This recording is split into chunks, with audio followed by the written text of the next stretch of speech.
আসসালামু আলাইকুম সুপ্রিয় শিক্ষার্থীরা, কেমন আছেন সবাই? আশা করি ভালো আছেন, সুস্থ আছেন, সুন্দর আছেন। আর একটি নতুন ক্লাসে আপনাদের সকলকে স্বাগত জানাচ্ছি। দীর্ঘদিন পর, আহ, প্রায় মাস দেড়েক পর আমাদের এই গ্রুপের ক্লাস অফ ছিল। আমরা একটা ক্লাস আমাদের বাকি ছিল এবং সেই ক্লাসটি হচ্ছে আমাদের আজকের ক্লাসের যে টপিকটি হচ্ছে দ্বিরুক্ত শব্দ, দেন হচ্ছে আহ অভিধান ও এর বর্ণানুক্রম। যদি এই টপিকটা নিয়ে আমি হালকা পাতলা আলোচনা করেছি আগে, বাট তারপর আপনাদের অনেকের ডিমান্ড ছিল যে স্যার এই টপিকটা একটু একদম স্পেসিফিক ভাবে একটু বুঝাই দিন। সো এই জন্য আজকে আমরা শুধু এই টপিকটা নিয়ে বিস্তারিত আলোচনা করব। বহু অভিধান এর বর্ণানুক্রম, দেন হচ্ছে দ্বিরুক্ত শব্দ, আর আরেকটা হচ্ছে ছন্দ, অর্থাৎ বাংলা কবিতার ছন্দ কিভাবে নির্ণয় করতে হয়। মাঝে মাঝে পরীক্ষায় প্রশ্ন আসে এরকম, একটা কবিতার লাইন দিয়ে তারপরে বলে যে এই কবিতাটার কোন ছন্দ, এটা কি 6-6-6-2 না 2-2-2-4, এরকম প্রশ্ন আসে। তো এই তিনটা বিষয় আজকের ক্লাসে আমরা আলোচনা করব এবং আহ, ব্যাকরণের এটাই আপনাদের শেষ ক্লাস। আজকের ক্লাসটি ব্যাকরণের। আপনাদের জব 22 ব্যাচের স্টুডেন্ট যারা আছেন এবং জব 21 ব্যাচের অনেক শিক্ষার্থী এই গ্রুপে অ্যাড আছেন, তাদের জন্য ব্যাকরণের এই ক্লাসটি শেষ ক্লাস। ঠিক আছে? সো আমি এই ক্লাসের পরে সকল ক্লাসের লিংক আপডেট করে দিয়ে দিব, তাহলে হচ্ছে আপনাদের আর কোনো ক্লাসের বাকি থাকবে না। ঠিক আছে? অর্থাৎ আমার জায়গা থেকে ব্যাকরণের ক্লাস নিয়ে আমি পরিপূর্ণ দায়মুক্ত। আচ্ছা, আর সাহিত্যের কিছু ক্লাস বাকি আছে, যেমন চর্যাপদের উপরে আমি আপনাদের ক্লাস নিয়েছি, রবীন্দ্রনাথ ঠাকুরের উপরে ক্লাস নিয়েছি, কিন্তু বাকি কারোর উপরে ক্লাস নেওয়া হয়নি। আমি এটার স্লাইড গুলো রেডি করে ইনশাল্লাহ প্রতি আহ শনি, সোম, বুধবার, রবি, বৃহস্পতি আমি আজকে রাতের মধ্যে এই জিনিসটা ফাইনাল করে একদিন পর পর একদিন আমি আগামী পরশু দিন থেকেই বা তারপর দিন থেকেই ক্লাস শুরু করে ইনশাল্লাহ 3-4টা ক্লাস, 5টা ক্লাস, যে কটা ক্লাস লাগুক আমি শেষ করে দিব। ঠিক আছে? অর্থাৎ আপনাদেরকে ইনশাল্লাহ চেষ্টা করব 7 দিন রোজার মধ্যেই আমরা শেষ করে ফেলার চেষ্টা করব জিনিসটা। ঠিক আছে? Waiting for live video signal মানে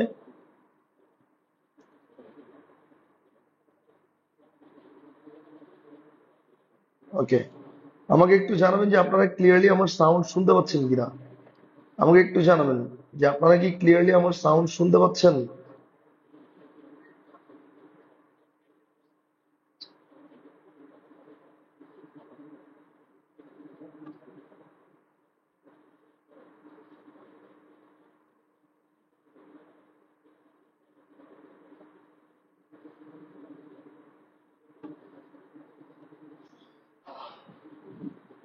স্যার ক্লিয়ার, ক্লিয়ার, ক্লিয়ার। আসসালামু আলাইকুম। ওয়ালাইকুম আসসালাম। ওয়ালাইকুম আসসালাম। আচ্ছা,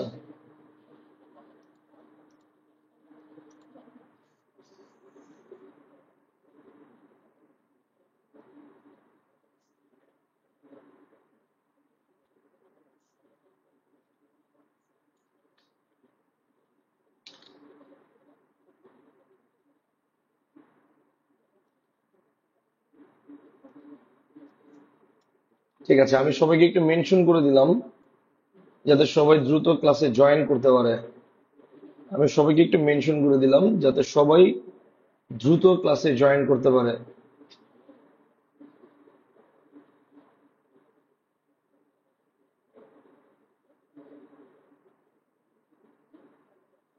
আচ্ছা, ঠিক আছে।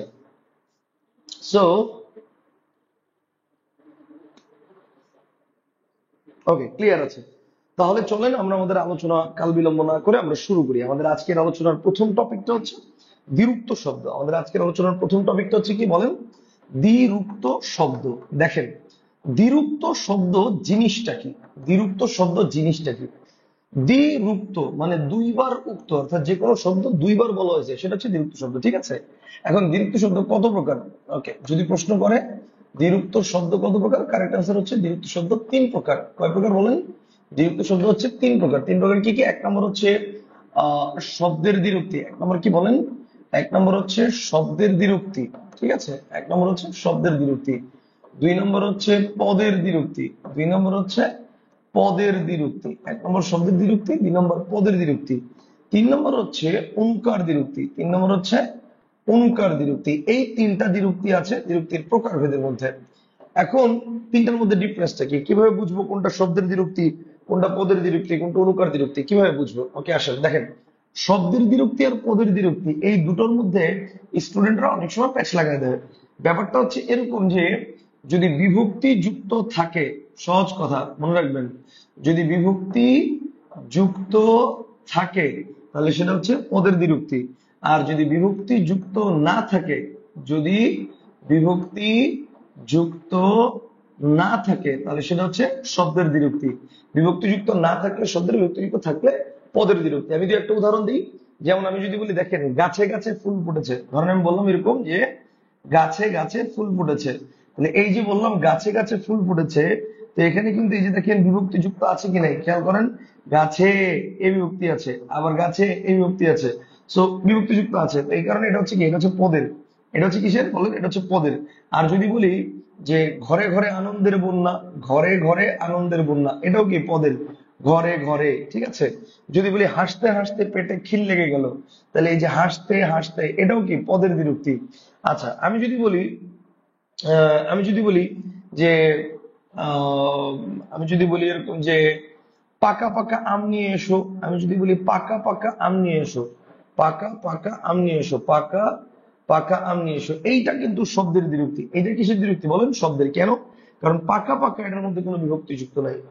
এই যে হাসতে হাসতে গাছে গাছে ঘরে ঘরে এগুলোর মধ্যে বিভক্তি যুক্ত আছে, কিন্তু পাকা পাকা কোনো বিভক্তি যুক্ত নাই। আমি যদি বলি ছোট ছোট ডাল কেটে ফেলো, তাহলে এই যে ছোট ছোট, এখানে কোনো বিভক্তি যুক্ত নাই। তো বিভক্তি যুক্ত না থাকলে সেটা কি, সেটা হচ্ছে পদের বিরক্তি। আর বিভক্তি যুক্ত থাকলে সেটা কি, সেটা হচ্ছে শব্দের বিরক্তি। কনসেপ্টটা কি ক্লিয়ার? আশা করি বুঝতে পারছেন। রাজ্যহীন সম্রাট, ভাই আপনি মনে হয় মাত্র জয়েন করেছেন। আমি ইতোমধ্যে বোনাস ক্লাসগুলো কখন নিব না নিব সে সম্পর্কে বলেছি, তারপর আবার বলছি।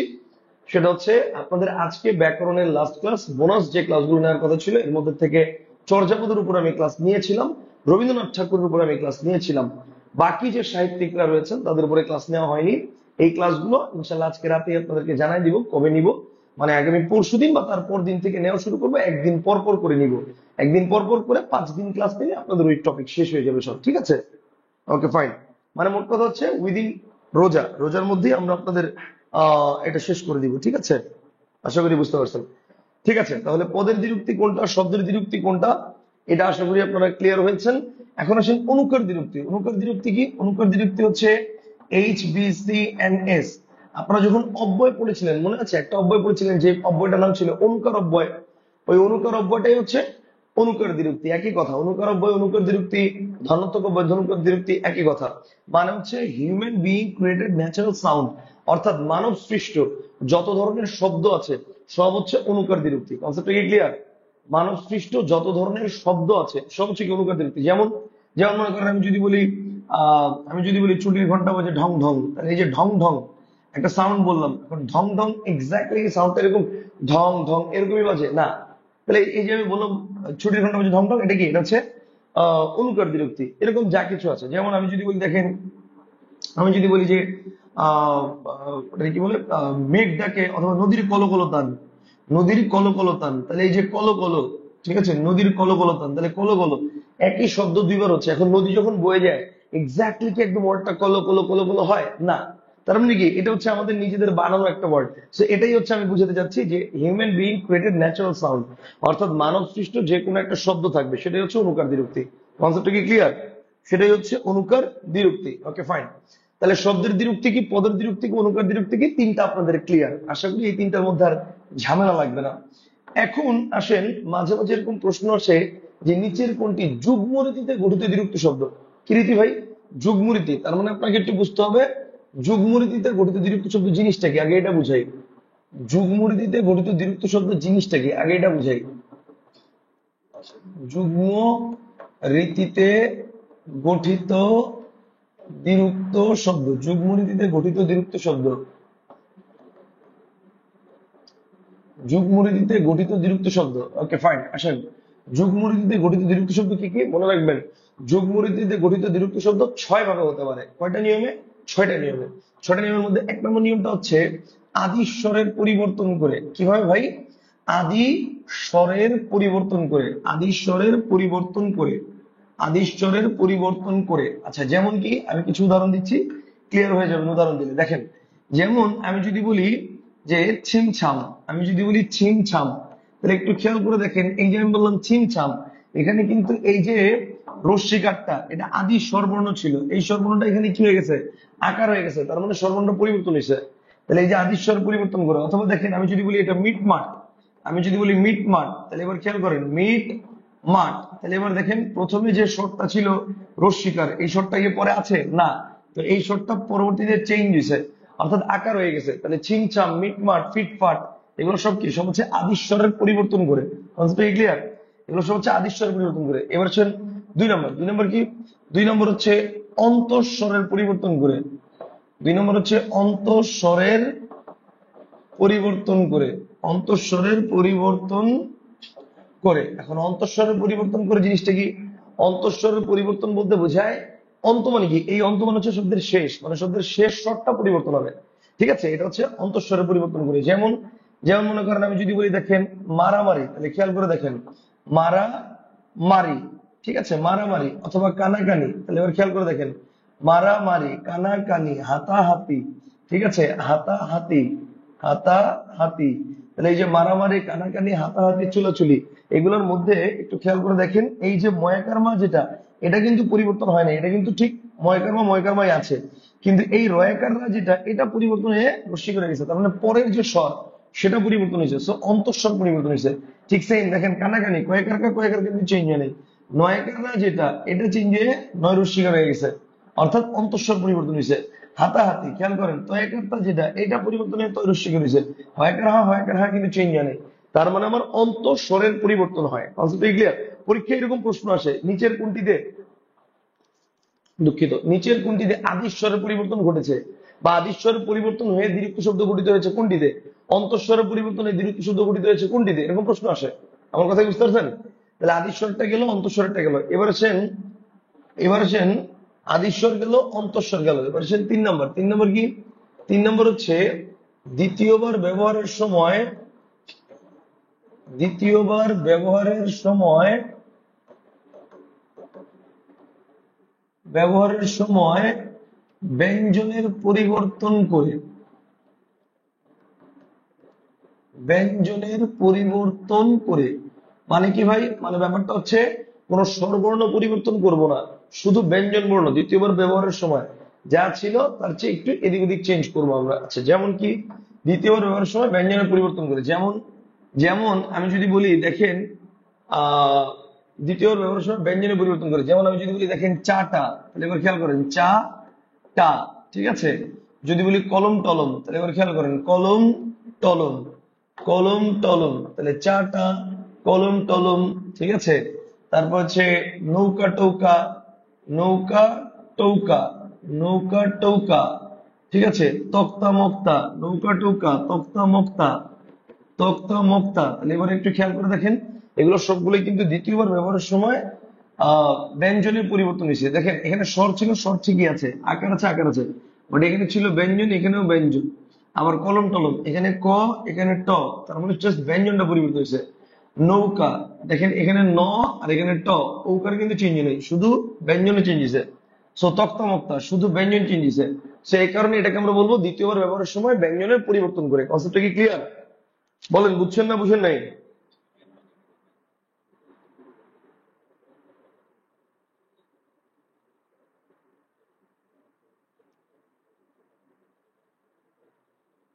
স্যার আমাদের কি নতুন করে আপনার নতুন ব্যাচে আবার ভর্তি হওয়া লাগবে? রফিক হাসান ভাই বলেছে। রফিক হাসান ভাই, আমার তো মনে হয় না যে আপনাদের নতুন করে নতুন ব্যাচে ভর্তি হওয়ার প্রয়োজন আছে, এটা আমার মনে হয় না। মানে আপনার যদি মনে হয় আপনি প্রতিবার আমার নতুন ব্যাচে ভর্তি হবেন, এটা একান্তই আপনার ব্যক্তিগত ব্যাপার, বাট আমার মনে হয় প্রয়োজন নাই। কথা বুঝতে পারছেন? মানে আলটিমেটলি ব্যাকরণের ম্যাক্সিমাম জিনিস যেগুলো আপডেট হয়েছে তার সবই আমি আপনাদেরকে খুঁটিয়ে না দিয়ে পড়িয়েছি। হ্যাঁ, নতুন নতুন কিছু জিনিস থাকে, প্রত্যেক ব্যাচেই থাকে। আমার আজ থেকে 5 বছর, মানে 2 বছর আগে যে ব্যাচ পড়েছি সেই ব্যাচের চেয়ে এখন ব্যাচ অনেক আপডেট না, আবার প্রতিনিয়ত নিজেকে আপডেট করি না, তো কিছু এক্সাম্পল এরকম তারতম্য থাকবেই। কিন্তু আমার মনে হয় যে একদম পুরোপুরি ব্যাপারটা এরকম না যে আপনাদের ব্যাচ থেকে একদম সব চেঞ্জ করে ফেলছি, নতুন ব্যাচ একদম আপডেট সব, মানে নতুন পুরাতন কিছুই নাই, এরকম না। ঠিক আছে, আমার মনে হয় প্রয়োজন নাই। আর যদি আপনি মনে করেন যে না স্যার আমার আপডেট থাকার জন্য আমি প্রত্যেক ব্যাচে আপনার ভর্তি হব, এটা তো আপনার ব্যক্তিগত ব্যাপার, আপনি আমার প্রত্যেক ব্যাচে ভর্তি হবেন কিনা। Okay fine.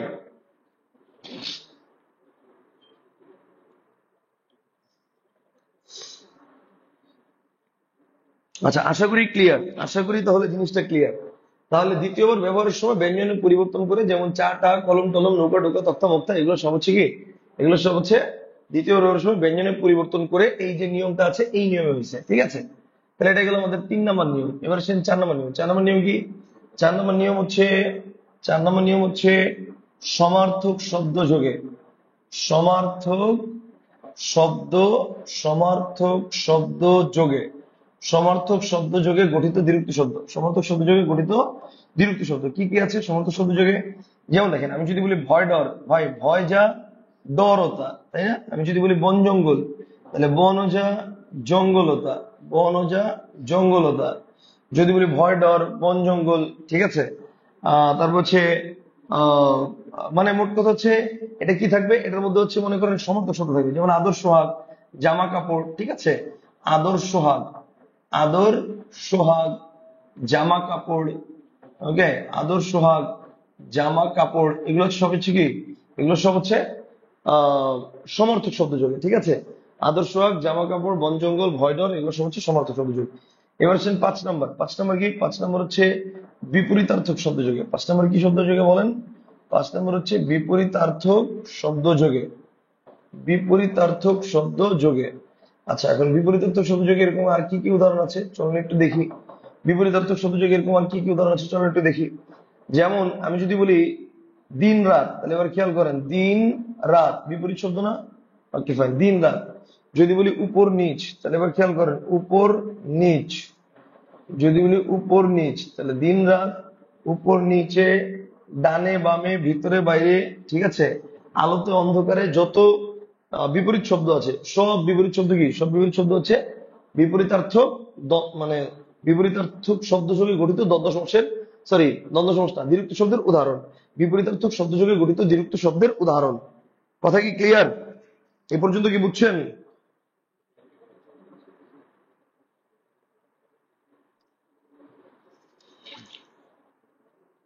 আমাকে একটু জানেন আপনারা পড়া বুঝতেছেন কিনা, পড়া বুঝতেছেন কিনা একটু জানেন।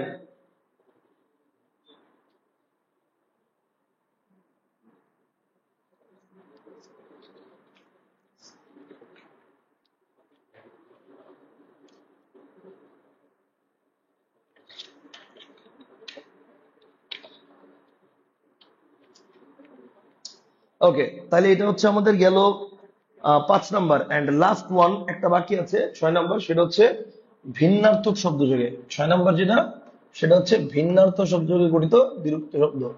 ভিন্নার্থক, ভিন্নার্থক শব্দ যোগে গঠিত শব্দ যোগে গঠিত, ভিন্নার্থক শব্দ যোগে গঠিত দ্বিরুক্ত শব্দ, গঠিত দ্বিরুক্ত শব্দ,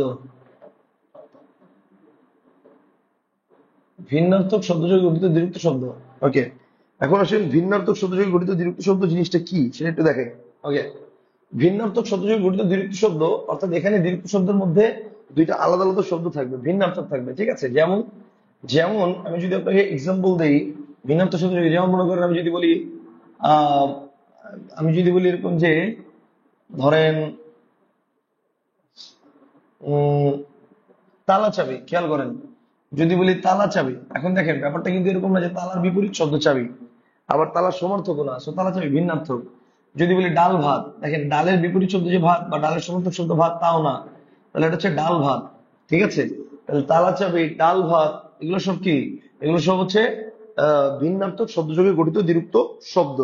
তাহলে দ্বিরুক্ত শব্দের যুগ্মরীতিতে গঠিত দ্বিরুক্ত শব্দের যে প্রকারগুলো রয়েছে সেটা আশা করি আপনারা ক্লিয়ার।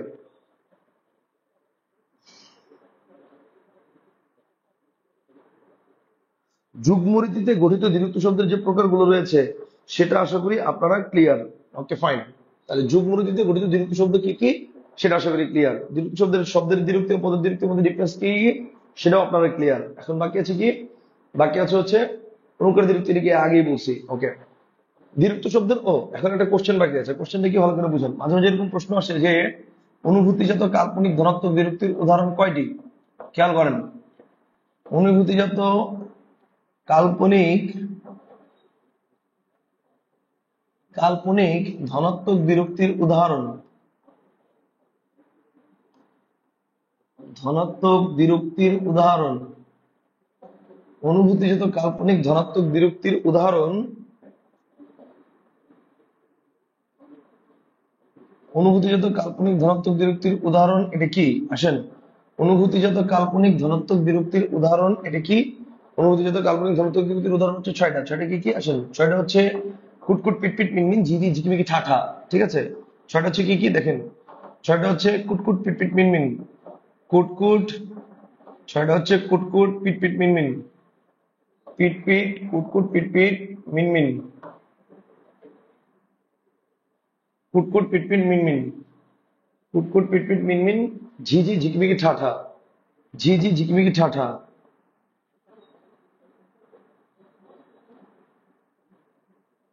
ঝিঝি ঝিকিমিকি ঠাঠা। সো কুটকুট পিটপিট মিনমিন, ঝিঝি ঝিকিমিকি ঠাঠা, এগুলো সব হচ্ছে কি? এগুলো সব হচ্ছে আমাদের এগুলো সব হচ্ছে অনুভূতিজাত কাল্পনিক ধনাত্মক বিরক্তির উদাহরণ। এখন প্রশ্ন হচ্ছে ভাই এগুলো অনুভূতি কিভাবে? দেখেন, এগুলো সব হচ্ছে ফিল করার বিষয়। যেমন দেখেন এই যে কুটকুট, আমরা যদি বলি কুটকুট করে পিঁপড়া কামড়ে দিচ্ছে, এটা কিন্তু কোনো সাউন্ড নাই, এটা হচ্ছে ফিল করার বিষয়, অনুভূতিজাত। পিটপিট, এই যে দ্রুত চোখের পাতা ফল, এটা কি বলা হয়? পিটপিট। এটা হচ্ছে মিনমিন, মিনমিন কি মুখের মধ্যেই কথা আছে, তো এটা হচ্ছে মিনমিন। এরপর হচ্ছে দেখেন ঝিকিমিকি, ঝিকিমিকি মানে কি? মানে মনে করেন আপনি বেশিরা মনে করেন আকাশের দিকে তাকাইছেন, 1 মিনিট জাস্ট হচ্ছে আপনি রোদের দিকে যদি তাকান, 1 মিনিট লাগবে না, 10 সেকেন্ড, 10 সেকেন্ড যদি রোদের দিকে তাকান, তাহলে আলটিমেটলি এরপর আপনি পৃথিবীর যেখানে তাকান দেখবেন ঝিকমিকি ঝিকমিকি ঝিকমিকি। কেন? কারণ সার্টেন পিরিয়ডের জন্য মানে রোদ্রের রশ্মিটা, ক্ষতিকর বেগুনি রশ্মিটা আমাদের মনে করেন চারপাশে গেলে ঝিকিমিকি তৈরি করে, বুঝতে পারছেন? আচ্ছা, তো ঝিকিমিকি। আর লাস্ট হচ্ছে ঠাঠা, ঠাঠা হচ্ছে প্রচন্ড রোদের মানে তীব্রতা, প্রচন্ড রোদের তীব্রতা, এগুলো হচ্ছে ঠাঠা। ওকে, তাহলে ভিন্নাত্ম সূত্র গঠিত দীর্ঘ শব্দ হচ্ছে কি কি? এটা আমরা দেখলাম। অনুভূতিজাত কাল্পনিক ধনাত্মক বিরক্তির উদাহরণ কি কি? এটা আমরা দেখলাম। অনুভূতিজাত কাল্পনিক ধনাত্মক বিরক্তির উদাহরণ হচ্ছে আহ ধনাত্মক বিরক্তির উদাহরণ হচ্ছে কুটকুট পিটপিট মিনমিন ঝিঝি ঝিকমিক ঠাঠা। আসলে পরীক্ষায় এই ছয়টার মধ্যে থেকে আসে, নর্মালি এর বাইরে আসে না। কথা বুঝতে পারছেন? সো পরীক্ষা আসলে এই ছয়টার মধ্যে থেকেই আসবে ইনশাল্লাহ। আশা করি এ পর্যন্ত ক্লিয়ার। আচ্ছা, এখন আসেন, এখন আপনাদেরকে আরেকটা কোশ্চেন বলবো, আরেকটা টাইপস দেখাবো বিরক্তি শব্দের। একটা টাইপস, টাইপস কি? টাইপস মানে হচ্ছে মানে এই ধরনের কোশ্চেন মাঝে মাঝে আসে। ওকে, এখন এটা এটা অ্যাকচুয়ালি আমি একটা টাইপস দেখাই, তারপর টাইপসটা কিভাবে পড়বেন সেটা বলে দিচ্ছি। ধরেন আমি বললাম যে আহ যদি বললাম এরকম যে আমি জ্বর জ্বর বোধ করছি, আমি জ্বর জ্বর বোধ করছি, আমি জ্বর জ্বর বোধ করছি, আমি জ্বর জ্বর বোধ করছি, একটা বাক্য দিলাম, আমি জ্বর জ্বর বোধ করছি। বাক্য দিয়ে বললাম যে এই বাক্যে ব্যবহৃত দ্বিরুক্ত শব্দটি, এই বাক্যে ব্যবহৃত দ্বিরুক্ত শব্দটি। এখন এখানে ভালো করে আমার পয়েন্টটা বুঝছেন ভাই?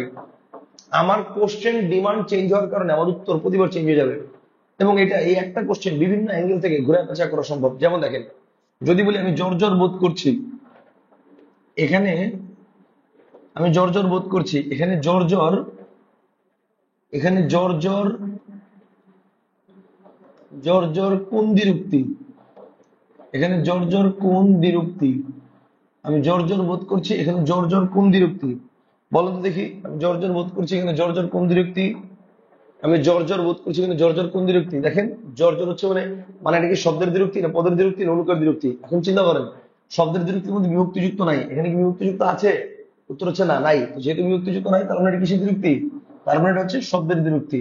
ওকে, ফাইন। এবার আসেন, এখন যদি বলি যে এখানে জ্বর জ্বর বোধ করছে, এখানে জ্বর জ্বর, এখানে জ্বর জ্বর, ওকে, এখানে জ্বর জ্বর কোন পদের দ্বিরুক্তি? এখানে জ্বর জ্বর কোন পদের দ্বিরুক্তি? এখানে জ্বর জ্বর কোন পদের দ্বিরুক্তি? ওকে, অর্থাৎ এখানে পদটা জানতে চাইছি যে পদটা কি। জ্বর জ্বর যে মানে একটা শব্দ, এই শব্দটা মিলে যে একটা পদ হয়েছে, এই পদটা হচ্ছে এটা কি পদ? বিশেষ্য বিশেষণ সর্বনাম অব্যয় ক্রিয়া কি পদ? ওকে, এখানে আমি জ্বর জ্বর বোধ করছি, এখানে জ্বর জ্বরটা হচ্ছে বিশেষ্য পদ। জ্বর জ্বরটা কি পদ বলেন? বিশেষ্য পদ। দেখেন জ্বর কি পদ? বিশেষ্য পদ। ওকে ফাইন। তাহলে কোন পদের দ্বিত্ব প্রয়োগে মানে ইয়ে হয়েছে, ওই কোন পদের দ্বিত্ব প্রয়োগে এটা ইয়ে হয়েছে, ওই বিশেষ্য হয়েছে? এটা হচ্ছে বিশেষ্য পদের দ্বিত্ব প্রয়োগে দ্বিরুক্ত শব্দ হয়েছে। ঠিক আছে, কোন পদের দ্বিত্ব প্রয়োগে দ্বিরুক্ত শব্দ হয়েছে? বিশেষ্য পদের। এখন দেখেন সেই উদাহরণটা দিয়ে আবার যদি বলে যে এখানে এখানে দ্বিরুক্ত শব্দটি কোন অর্থ প্রকাশ করে, এখানে দ্বিরুক্ত শব্দটি কোন অর্থ প্রকাশ করে, শব্দটি কোন অর্থ প্রকাশ করে, অর্থ প্রকাশ করে, এখানে দ্বিরুক্ত শব্দটি কোন অর্থ প্রকাশ করে, যদি প্রশ্নগুলো এরকম, লেবার খেয়াল করেন ভাই, এখানে দ্বিরুক্ত শব্দটি কোন অর্থ প্রকাশ করে। দেখেন আমি জ্বর জ্বর বোধ করছি, দ্বারা কি এটা বোঝাচ্ছে যে গায়ে জ্বর আমার পুরো মানে জ্বরে পুরো গা পুড়ে যাচ্ছে, নাকি সামান্য জ্বর বোঝাচ্ছে? সামান্য জ্বর বোঝাচ্ছে। তার মানে এটা কি বুঝাবে? এটা হচ্ছে সামান্যতা বুঝায়। এটা হচ্ছে সামান্যতা বোঝায়। কনসেপ্টটা কি ক্লিয়ার? সে এখানে দ্বিরুক্ত শব্দ কোন অর্থ প্রকাশ করবেন? এটা হচ্ছে কোন অর্থ প্রকাশ করে, এটা হচ্ছে সামান্যতা অর্থ প্রকাশ করে। এরকম অসংখ্য উদাহরণ আছে। এই উদাহরণগুলো একটা শব্দের দ্বিরুক্তি, একটা পদের দ্বিরুক্তি। আর নইলে এটা মনে করেন কোন পদের দ্বিরুক্তি সেটা ফাইন্ড আউট করতে হবে। যদি এই দুটো জিনিস ফাইন্ড আউট করতে পারেন, তাহলে তারপর হচ্ছে আপনি খালি এই অর্থ প্রকাশ অনুসারে চিন্তা করবেন। That's it, simple. কনসেপ্টটা কি ক্লিয়ার? সবাই কি বুঝছেন? আমাকে একটু জানান আগে। আমি একটু জানতে চাচ্ছিলাম সবাই কি বুঝছেন কিনা আমার কথা।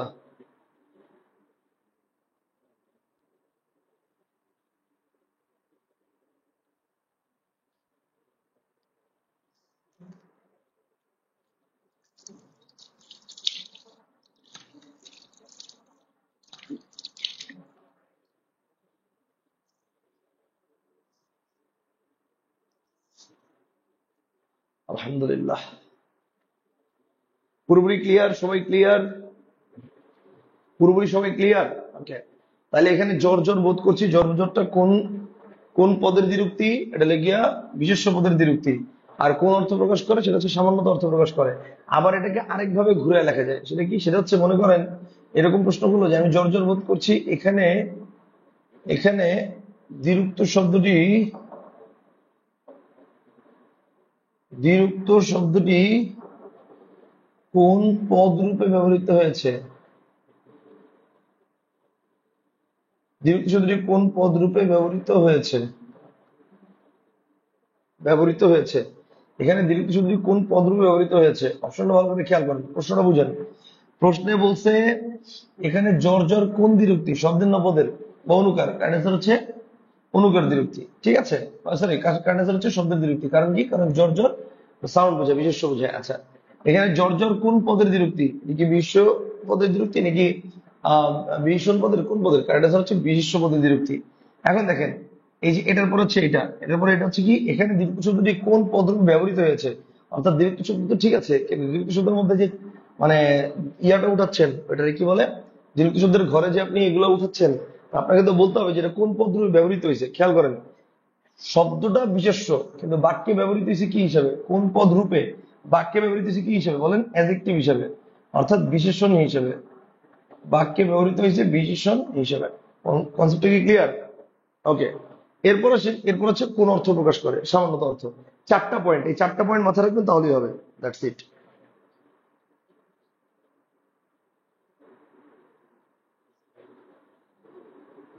সবাই ক্লিয়ার?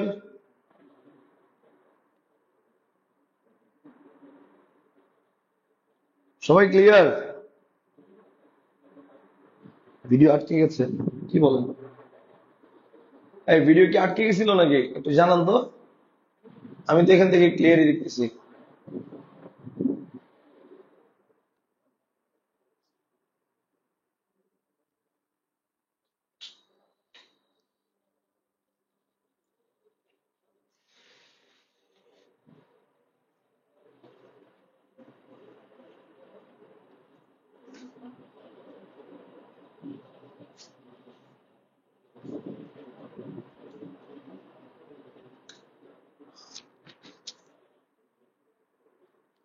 স্যার ভিডিও আটকে গেছে। এখনো কি আটকে গেছে? এখনো কি আটকে আছে? মানে আমি তো সামনে আছি, আমি তো কন্টিনিউয়াসলি।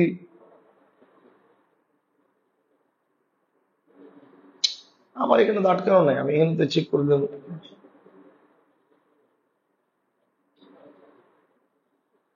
ক্লিয়ারই তো আছে। ওকে। তাইলে এটা হচ্ছে কোন দ্বিরুক্ত শব্দটা কোন পদ রূপে ব্যবহৃত হয়েছে সেটা মাঝে মাঝে পরীক্ষায় আসে। ঠিক আছে, এগুলো একটু নিজেরা পড়বেন, আপনাদের বইয়ের মধ্যে প্রচুর উদাহরণ দেওয়া আছে, উদাহরণগুলো একটু প্র্যাকটিস করবেন বুঝে বুঝে। দেখা যায় যে আপনি একটা দিয়ে প্র্যাকটিস করছেন, মনে করেন যে একদম জুতা এবং বাইকের দুইটার চাক্কাই শেষ, কিন্তু জুতার সোল আর বাইকের চাক্কা দুটোই শেষ, কিন্তু তারপরেও আপনার কাজটা উদ্ধার হয়নি। তো এই জন্য ব্যাপারটা হচ্ছে আগে ভালো করে বুঝতে হবে জিনিসটা। Concept clear? আচ্ছা, এখন আসেন, তাহলে দ্বিরুক্ত শব্দ নিয়ে আমাদের আলোচনা শেষ, দ্বিরুক্ত শব্দের আলোচনা করার কিছু নাই। এখন আসেন দ্বিরুক্ত শব্দের পরে আমাদের আলোচনার বিষয় আরেকটা যেটা ছিল, সেটা হচ্ছে দ্বিরুক্ত শব্দের পরে আমাদের, আমি এটা মুছে ফেললাম, হ্যাঁ ওটা মুছে ফেললাম। তাহলে দ্বিরুক্ত শব্দের পরে আমাদের আলোচনা করার আরেকটা বিষয় ছিল, সেটা হচ্ছে অভিধান তত্ত্ব। এখন অভিধানের বিষয়টা আপনাকে বুঝতে হলে একটু লেখাপড়ার জিনিস থাকা লাগবে আগের থেকে। দ্বিতীয় তৃতীয় চতুর্থ সন্ধি বাচ্চ, ওকে। দেখেন আমরা একটু চলে যাব এখন। ওকে ফাইন, আচ্ছা।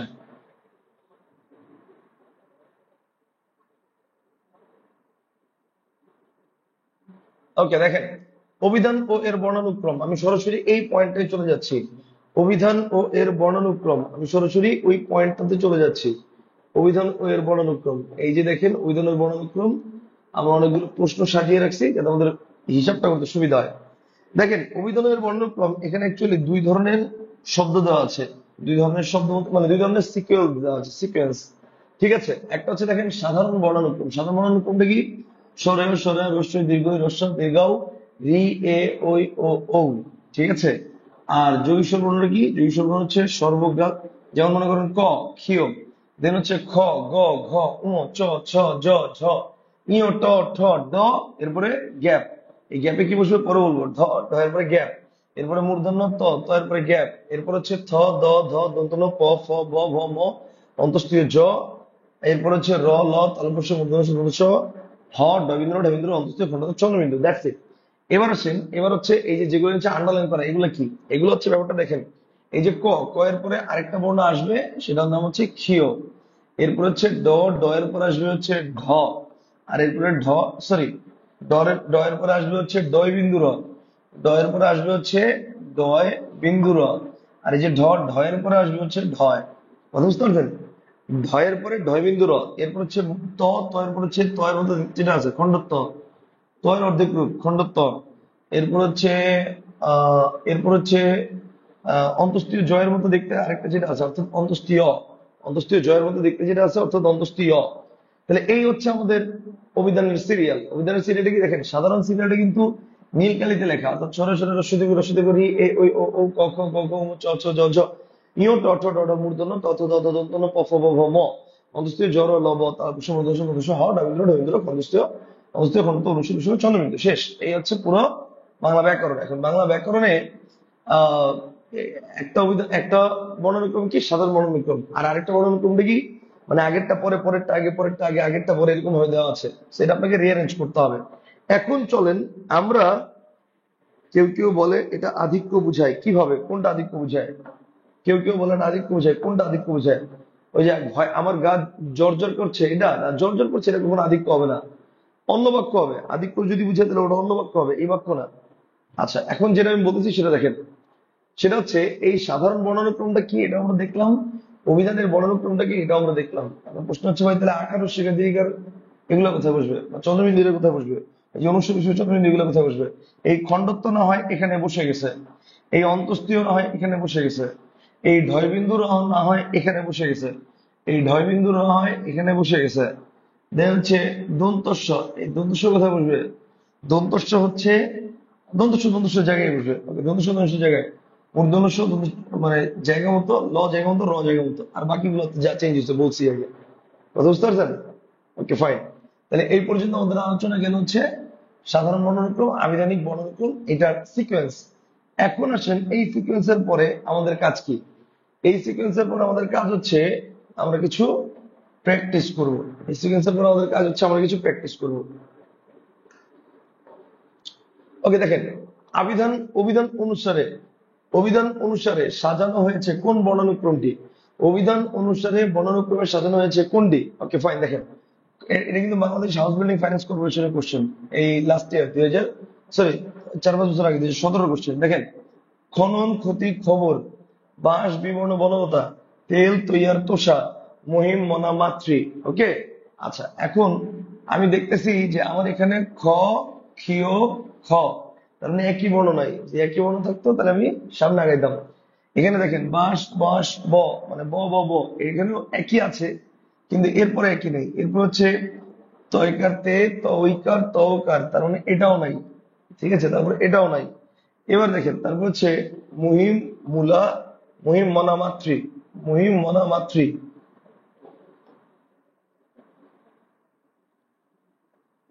ওকে, খেয়াল করেন মুহিম মনা মাতৃ, এক্ষেত্রে তিনটাই কিন্তু ম দিয়ে আছে। তো তিনটাই ম দিয়ে আছে যেহেতু, তাহলে আমরা কি করব, আমরা এখানে একটু দেখতে হবে যে কোনটা আগে কোনটা পরে, এটাকে আমরা বুঝবো কোনটা আগে কোনটা পরে। দেখেন এই যে ম দিয়া হয় হচ্ছে মুহিম। এখন মুহিম শব্দটাকে আমি যদি বাংলাদেশে লিখি তাহলে মুহিম।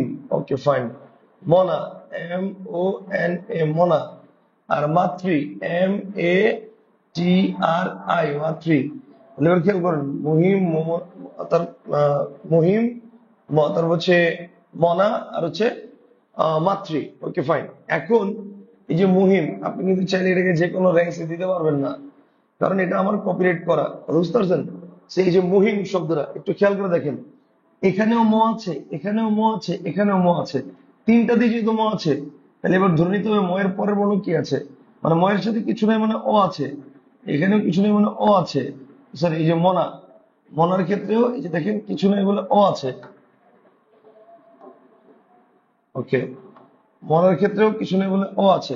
ঠিক আছে, তাহলে মহিম মনা মাতৃ। Okay fine. অর্ক, ঠিক আছে। অত হচ্ছে এই যে দেখেন ম, এই যে ম, এই যে ম, তিনটাতেই ম আছে, এই যে অ বসেছি। ঠিক আছে, আমি কি বসাইলাম, এই যে অ বসাই দিলাম। Okay fine. এরপর দেখেন হয়রস্বীকার নয়কার এখানে নাই, তার মানে আমি এই যে হয়রস্বীকারটা বলতেছি, এটা কিন্তু আমার শুধুমাত্র দেখেন মানে হ আসতেছে, হ, আর তারপরে আসতেছে লিখে, তার মানে এটা বাদ। এরপরে সে মনার মাতৃ, দুটোর মধ্যে কি করবেন, মনার মাতৃ দুটি আমাদের মানে দুটি বাংলা ভাষার শব্দ। এখন মনার মাতৃ দুটাকে দুটি প্রশ্ন দেওয়া আছে, এখন এটাকে যদি আপনি ভাঙতে চান তাহলে খেয়াল করেন কি হবে, মনা মাতৃ, তাহলে মনা, এই যে মনা আর মাতৃ এটা তো বলছি। এখন মনাকে যদি ভাঙি তাহলে হবে হচ্ছে MONA, মনা। মানে যাই লিখি না কেন এটা হচ্ছে পারফেক্ট, MONA, মনা। ঠিক আছে, এরপর সে মাতৃ, মাতৃটা হচ্ছে মাতৃ, মাতৃ এটার মধ্যে দুই অক্ষর, দুই অক্ষরের যুক্ত শব্দ আলাদা বা আস্তে উচ্চারণ করলে কোনো সমস্যা নেই। দেখেন মাতৃ, এখন আপনার যেভাবে বলতে হবে মাতৃ না, মাতৃ আস্তে বললেও চলবে। কনসেপ্টটা কি ক্লিয়ার? বলেন বুঝছেন না বুঝেন নাই?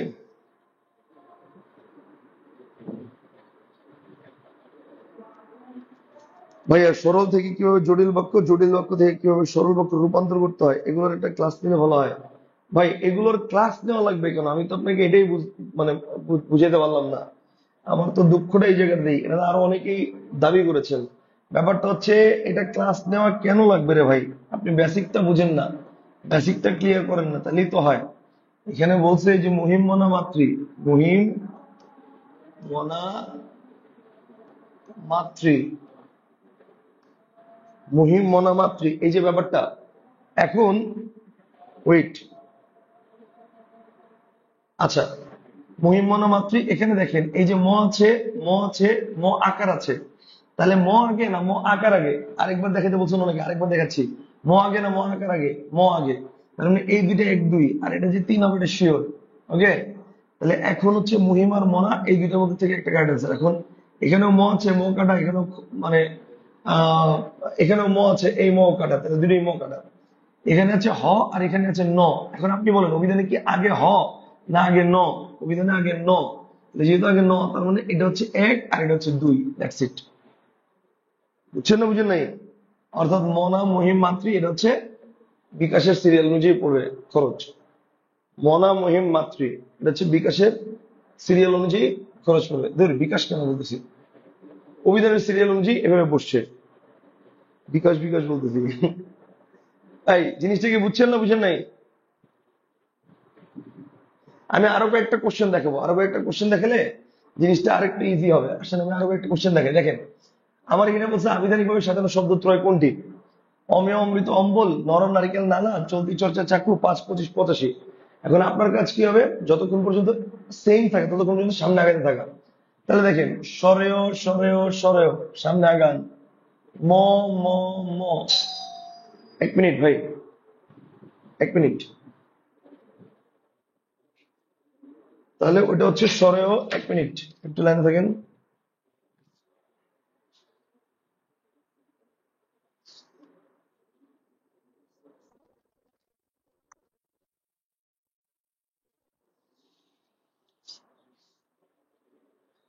ওকে, তাহলে এবার দেখেন এটা হচ্ছে অমেয়, অমৃত, অম্বল। এখন অ অ অ, যতক্ষণ পর্যন্ত আপনি সেম জিনিস পাবেন ততক্ষণ সামনে আগাইতে থাকবেন। তাহলে দেখেন অ অ অ, এবার সামনে আগান। ম ম ম, এটা তো সেম আছে। এখন এটার সাথে ময় আছে একার, এটাতে আছে রিকার। এখন বলেন অভিধানে কি আগে রি না আগে এ? বলেন তো। সরেও সরেও, রস্বই দীর্ঘই রস্ব দীর্ঘ রি এ, রি এ। তাহলে ভাই আগে রি না, তারপরে সে এ, তার মানে কি এটা হচ্ছে 1 নম্বর। এই যে রি, এটা হচ্ছে 1, রিটা হচ্ছে কি, রিটা হচ্ছে 1 নম্বর। ঠিক আছে, ওকে। তারপর হচ্ছে এটা 2, আর তারপর হচ্ছে কি ব হচ্ছে ফলা, তার মানে ফলা তো সবার লাস্টে 3। তার মানে এটার সিরিয়ালটা হচ্ছে 2, 1, 3, মানে এটা এটা এটা সিরিয়ালটা 2, 1, 3 আছে। এটা সঠিক উত্তর হবে হচ্ছে অমৃত, অমেয়, অম্বল। আচ্ছা এবার হচ্ছে নরম নারিকেল নালা, এটা কিভাবে বের করবো? দেখেন ন ন ন, তিনটাই ন, তাহলে তিনটাই ন, কিন্তু এখানে দেখতে হবে এখানে নয়ের সাথে অ আছে, কিছু নেই মানে অ আছে। আর এখানে নয়ের সাথে আকার আছে, এখানে আকার আছে। এখন আপনি বলেন আগে অ না আগে আকার? উত্তর হচ্ছে আগে অ। তার মানে এটা কনফার্ম যে এটা 1 নম্বর, এটা কনফার্ম যে এটা 1 নম্বর। তাহলে এই দুইটার মধ্যে থেকে কোনটা কারেক্ট অ্যান্সার? আইদার নারিকেল অর নালা। এখন নয়াকার না নয়াকার না, দুটাই সেম। এরপরে পরেরটা যান, র ল। এখন অভিধানে কি আগে র না আগে ল? অবশ্যই আগে র। তার মানে কি, তার মানে এটা হচ্ছে 2, আর তারপর হচ্ছে এটা হচ্ছে 3। তার মানে এই সিরিয়ালটা আমার ঠিক আছে, এটাই উত্তর হবে। কথা বুঝতে পারছেন? এরপর দেখেন চলতি চর্চা চক্র, এটা হবে না। কেন হবে না দেখাচ্ছি। দেখেন চ চ চ, কিন্তু এটার মধ্যে আবার আকার আছে, তার মানে আর এটার মধ্যে কিছু নেই মানে অ আছে। তাহলে অ আগে আর আকার পরে, তার মানে এটা 3 নম্বর হবে, এটা শিওর। এটা যে 3 হবে এটা হচ্ছে কি, এটা হচ্ছে শিওর। এটা যে 3 হবে এটা শিওর। ওকে ফাইন, তাহলে এটা 3 হবে, এটা শিওর। এখন তাহলে এই দুটোর মধ্যে কোনটা 1 কোনটা 2?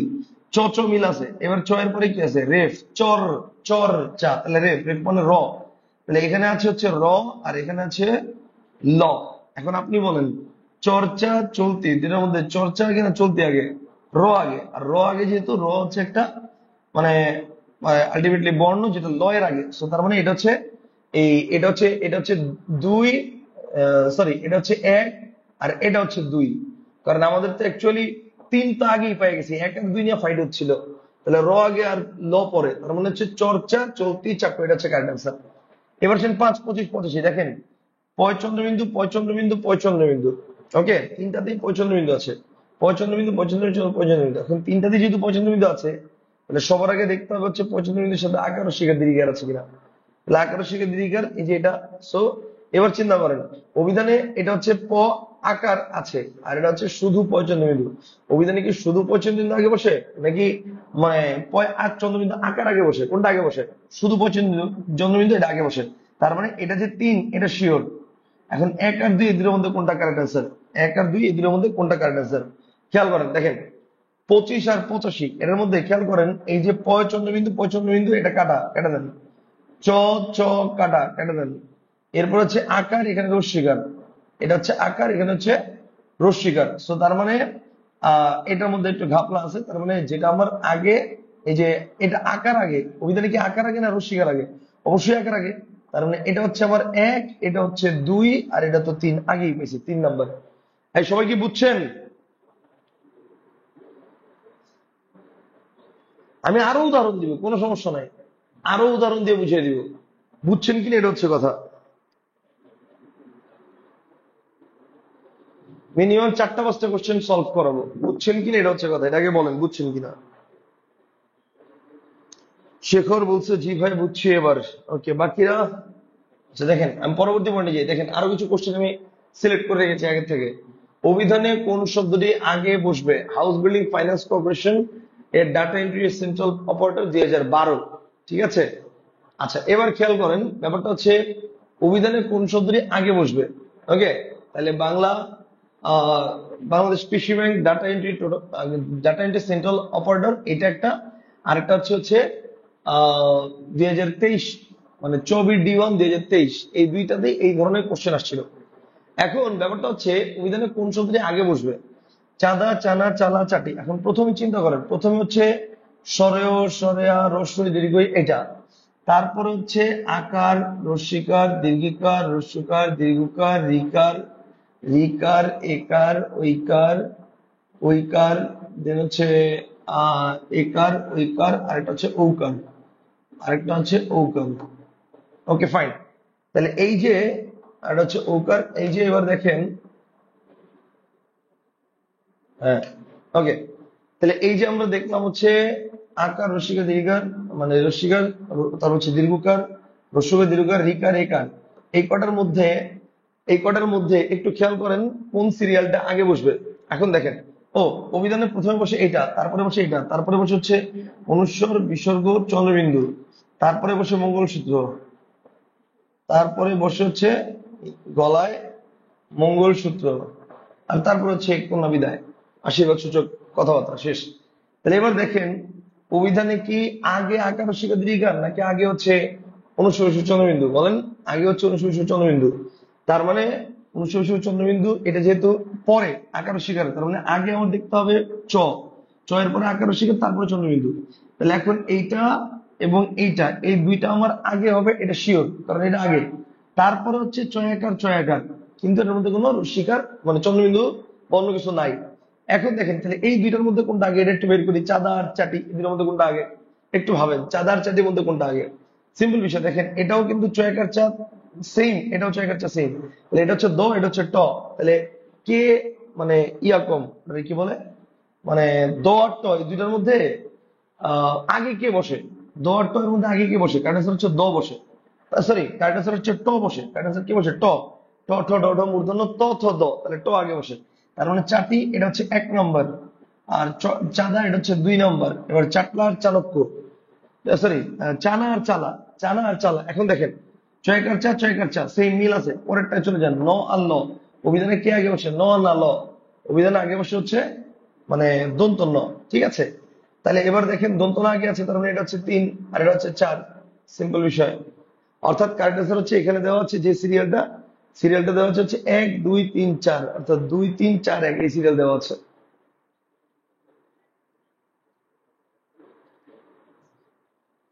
সবাই কি বুঝছেন না বুঝেন নাই?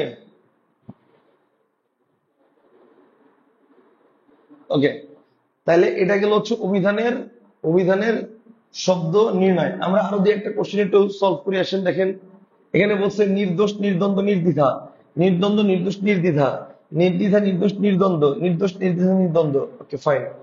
এবার আসেন আমরা একটু দেখি কিভাবে বের করব। প্রথমেই দেখতেছি নৈরস্যিকার আছে, তাহলে নৈরস্যিকার আছে, নৈরস্যিকার ফেলে দেন। নৈরস্যিকার, নৈরস্যিকার, নৈরস্যিকার ফেলে দেন। এরপর আছে র, এটাও রেফ, এটাও রেফ, এটাও রেফ। এরপরে আসেন, এটা হচ্ছে দ, নির্দ। আর এই জায়গায় হচ্ছে নির্দ, এই জায়গায় দ আছে, নির্দ। আর এটা হচ্ছে এই জায়গায় দ আছে, এটাও নির্দ। এরপর হচ্ছে এখন প্রশ্ন হচ্ছে এই দুইটার মধ্যে তো সেম, মানে 3টার মধ্যে তো সেম। এখন তাহলে ওকারের পরে মূর্ধন্য স, এটা একটা ফ্যাক্ট। এখন এটা হচ্ছে ওকার, মানে ওকারের পরে এই যে দয়ের পরে ওকারের পরে হচ্ছে মূর্ধন্য স। ওকারের পরে কি ভাই বলেন? মূর্ধন্য স। আর এটা হচ্ছে ওকারের পরে, মানে এটা হচ্ছে নির্দি, তার মানে দয়ের অস্বীকার, দয়ের সাথে বফলা, বফলা। আর এটা হচ্ছে দয়ের সাথে বফলা, এটা দয়ের সাথে কোনো বফলা নাই, তার মানে এটা আগে। আর এই দুই বফলার যে ঝামেলা, এই দুই বফলার মধ্যে হচ্ছে কোনটা আগে চিন্তা করেন, দ্বন্দ্ব আর দ্বিধা। অর্থাৎ দয় বয় অ নাকি দয় বয় অস্বীকার, কোনটা আগে? অবশ্যই দয় বয় অ, এটা আগে। সো তার মানে কি? তার মানে এই I will take this. Okay fine. তাহলে এটা হচ্ছে নির্দ্বন্দ্ব, তারপরে নির্দ্বিধা, তারপর হচ্ছে নির্দোষ। এটা হচ্ছে সিকোয়েন্স। সিকোয়েন্সটা কি বুঝছেন? সিকোয়েন্সটা কি বুঝছেন? আচ্ছা, আরেকটা জিনিস হঠাৎ আমার মাথায় আসছে, দাঁড়ান আমি একটু দেখি। আমি হঠাৎ মানে মাথায় আসছে, দেখি ইমপ্লিমেন্ট করে যদি কাজে দেয় তাহলে বুঝবো যে ইনস্ট্যান্ট আপনাদেরকে একটা টেকনিক বানিয়ে দিতে পারলাম। সেটা কি? সেটা হচ্ছে জিনিসটা ইংলিশে লিখে ফেলবেন। তাহলে নির্দোষ, দেখেন নির্দোষ, NIRDOSH, নির্দোষ। নির্দ্বন্দ্ব, তাহলে এবার দেখেন NIRDONDO, নির্দ্বন্দ্ব। নির্দ্বিধা, NIRDI, নির্দ্বিধা, DHA, নির্দ্বিধা। ওকে, এবার আমি দেখব সিকোয়েন্স কোনটা মিলে। একটু আসেন, এবার আমি সিকোয়েন্স মিলাই। তাহলে দেখেন NNN, okay fine, II, RRR, DDD। এরপরে হচ্ছে ও আগে না আই আগে, বলেন? ও আগে না আই আগে? না না, এই জায়গায় মিলবে না, মিলবে না। কারণ হচ্ছে নির্দ্বন্দ্ব, এর মধ্যে উচ্চারিত হচ্ছে অ, কিন্তু এখানে আমি লিখছি ও। এখন ও আর আই, এটা তো ইংলিশে মিলবে না, মিলবে না। ইংলিশ টেকনিক দিয়ে যেটা করতে চাইছিলাম সেটা মিলবে না, হবে না, হবে না। বাংলা টেকনিক দিয়ে বুঝতে হবে এটা, এটা বাংলা টেকনিক দিয়ে বুঝতে হবে। আমি একদম ক্লিয়ার করে দিচ্ছি, আরেকবার খেয়াল করেন, আমি আরেকবার একদম ক্লিয়ার করে দিচ্ছি।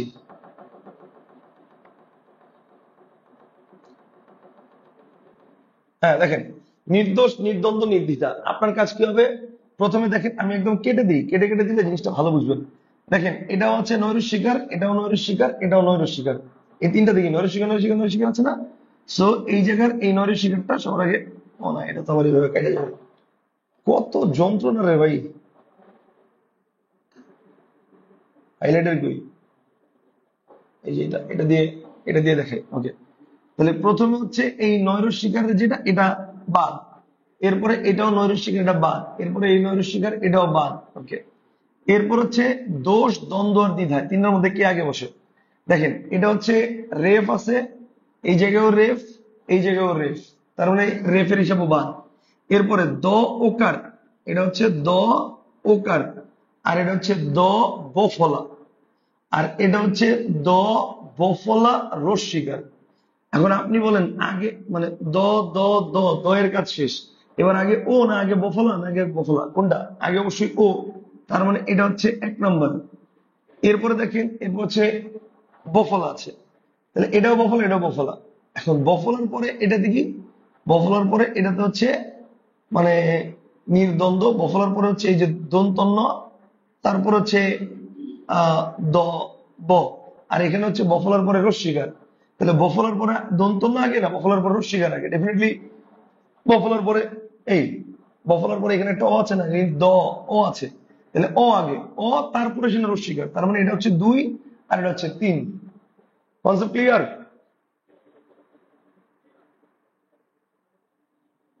ঠান্ডা মাথায় না খেললে এটা নিয়ে, এটা পুরো মাথার উপরে যায়। আচ্ছা দেখেন, বাংলা অভিধানে ক্ষয় এর অবস্থান কোথায়? ক্ষয় এর অবস্থান হচ্ছে ক এর, দেখেন অ্যাকচুয়ালি এটার বেস্ট অ্যান্সার হচ্ছে ক এর ভুক্তি হিসেবে, এটা হচ্ছে বেস্ট অ্যান্সার।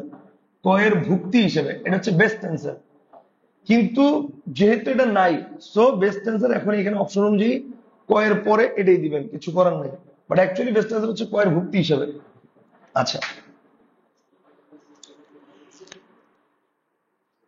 লাস্ট একটা কোশ্চেন, লাস্ট একটা কোশ্চেন, একটু ঠান্ডা মাথায় বোঝার চেষ্টা করেন। লাস্ট কোশ্চেন,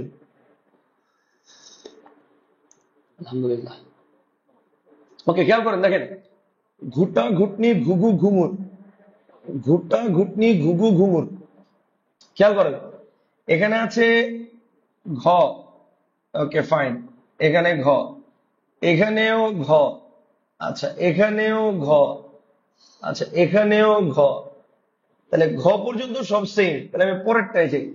এখন ঘ এর পরে তারপরে কি আসবে? আকার, রস্যকার, দীর্ঘ, রস্যকার।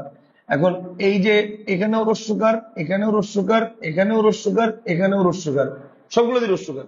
আচ্ছা, তাহলে এরপরে এরপরে এরপরটা যাই আমরা। তাহলে এখন এরপরে আছেন, এইটাতে চন্দ্রবিন্দু আছে আর এইটাতে চন্দ্রবিন্দু আছে, বাকি দুটাতে নাই। এখন চন্দ্রবিন্দু মানে বাকি দুটাতে হচ্ছে ডিরেক্ট ব্যঞ্জন বর্ণে চলে গেছে, কিন্তু ব্যঞ্জন বর্ণের আগে কি আমাদের অনুষ্ঠিত চন্দ্রবিন্দু আছে না? অনুষ্ঠিত চন্দ্রবিন্দু আছে, তার মানে আমার কি, তার মানে আমার এদের একটু দেখতে হবে। এবার আসলে এদের একটু দেখি আমরা, এই দুটার মধ্যে কোনটা কারেক্ট আছে একটু দেখি, মানে কোনটা আগে বসবে একটু দেখি। দেখেন ঘুটা আর ঘুটনি, দেখেন এই যে ঘয় চন্দ্রবিন্দু রস্যকার পর্যন্ত আমরা এটা মনে করেন যে সেম, তো এটা লিখলাম না। এখন প্রথমটার মধ্যে বাকি আছে ট একারটা, আর দ্বিতীয়টার মধ্যে বাকি আছে হচ্ছে ট আর নয় রস্যিকার। এখন আপনি বলেন তো ভাই, আপনি বলেন তো অভিধানে কি ট আগে না ট একারটা আগে, কোনটা আগে? অভিধানে কি আগে ট না? তার মানে এটা হচ্ছে এক। তো এটা হচ্ছে আমি বসে দিলাম, এটা এক। আর এটা হচ্ছে কি, এটা হচ্ছে দুই। আর এই দুইটার মধ্যে কোনটা ক্যারেক্টার আছে, মানে কোনটা আগে কোনটা পরে? চিন্তা করেন, ঘয় রস্য এটা মিলছে। এখন আগে কি ঘ না আগে উম? আগে ঘ। তার মানে কি এটা হচ্ছে তিন আর এটা হচ্ছে চার। সিম্পল, বুঝতে পারছেন? এইবার দেখেন এই সিকোয়েন্সটা কোথায় আছে, অর্থাৎ ঘুটনি ঘুটা ঘুঘু ঘুঙুর, এটা যেখানে আছে এটাই উত্তর। দেখেন ঘুটনি ঘুটা ঘুঘু ঘুঙুর, সো দিস ইজ অ্যান্সার। এই সবাই কি ক্লিয়ার? একটু জানান আমাকে, একটু জানান আমাকে।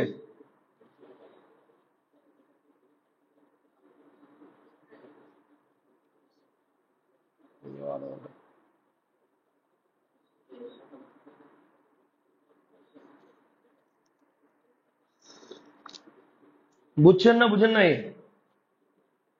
একটু জানান। বুঝেছি এবার, বুঝেছি এবার, বুঝেছি। Very good. ঠিক আছে, দেখি আমি আরো কোশ্চেন দিছি কিনা। তো আরো একটা কোশ্চেন আছে, আসেন। যত প্র্যাকটিস করবেন এটা তত ক্লিয়ার হবে, ঠিক আছে? আসেন আরো একটা কোশ্চেন আছে, এটা অ্যানালাইসিস করি। দেখেন, ঝঞ্ঝা চক্কি ঝরঝর সম্ভব, গন্ধ গন্ধ গল্প গম্ভীর, চন্দ্র চঞ্চল চম্পক চন্দ্র, কুন্তল কুম্ভকর্ণ চিকিৎসক। ঠিক আছে, এখন এগুলোর মধ্যে কোনটা কোনটা সিরিয়াল ঠিক আছে, কোনটা সিরিয়াল ঠিক আছে? এখন এখানে প্রথমে আসেন আমরা একটা একটা করে দেখি। এখানে প্রথমে আছে হচ্ছে, এখানেও ঝ, এখানেও ঝ, এখানেও ঝ, এখানেও ঝ। প্রথমে শব্দটি ঝ আছে, তাহলে ঝ হিসাব পান। এখন ঝ পরে এটা হচ্ছে ইয় আর ঝ। এই বর্ণে আছে হচ্ছে, এই যুক্ত ব্যঞ্জনের মধ্যে আছে কি, আছে ইয়। এই যুক্ত ব্যঞ্জনে আছে ক, এই যুক্ত ব্যঞ্জনে আছে র, আর এই যুক্ত ব্যঞ্জনে আছে ম। এখন আপনি বলেন অভিধানে কি ইয় আগে তারপরে ক? ডেফিনেটলি না, আগে ক। তার মানে অবশ্যই এটা হচ্ছে এক নম্বর, এটা হচ্ছে এক। তারপরে কি কয়ের পরে ইয়, তার মানে এটা হচ্ছে দুই, এটা হচ্ছে দুই। Okay fine. এরপরে এটা হচ্ছে র আর ম, কি আগে? আগে ম, তার মানে এটা হচ্ছে তিন। এন্ড লাস্ট ওয়ান এটা হচ্ছে চার, লাস্ট ওয়ান এটা হচ্ছে চার। তার মানে এই সিরিয়াল ঠিক নাই, অর্থাৎ ঝঞ্ঝা চক্কি ঝরঝর জব এই সিরিয়াল ঠিক নাই। আমরা পরেরটা যাই, দেখেন গন্ধ গন্ধ গল্প গম্ভীর। ঠিক আছে, আমি সবগুলো থেকে গ কেটে দিই, গ গ গ গ, সবগুলোর গ কেটে দিলাম। এখন বাকি আছে কি গন্ধ। গন্ধ মানে কি? গন্ধ মানে হচ্ছে দন্তন্য ধ। তার মানে এটার মধ্যে হচ্ছে দন্তন্য, এটার মধ্যে হচ্ছে দন্তন্য। গন্ধ মানে হচ্ছে মূর্ধন্য, এটা মূর্ধন্য। আর এটা হচ্ছে ল, এটা হচ্ছে ল। আর এটা হচ্ছে ম।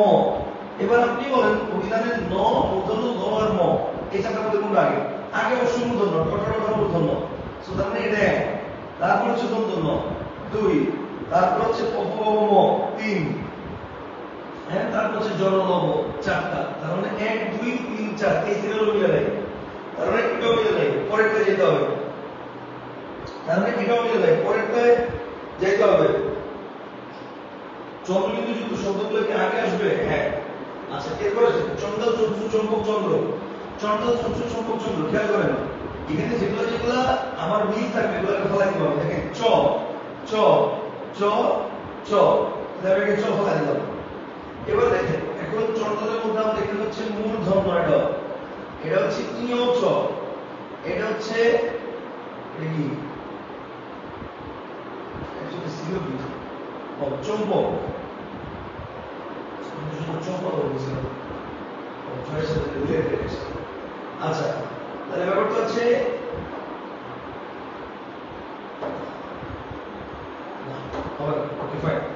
তাহলে ব্যাপারটা হচ্ছে এই চ এই চ এই চ এই চ, এই চ এর হিসাব ক্লিয়ার, চ এর হিসাব ক্লিয়ার। এরপরে এখানে আছে মূর্ধন্য ড, এখানে আছে ইয়, এখানে আছে ম, আর এখানে আছে দন্তন্য চন্দ্রমালাতে। এখন আগে কি মূর্ধন্য, তার মানে এটা হচ্ছে এক নাম্বার। সরি, এখানে মূর্ধন্য থাকে হচ্ছে ইয় আছে, তার মানে আগে হচ্ছে ইয়, এটা এক নাম্বার। তারপর হচ্ছে মূর্ধন্য, এটা দুই নাম্বার।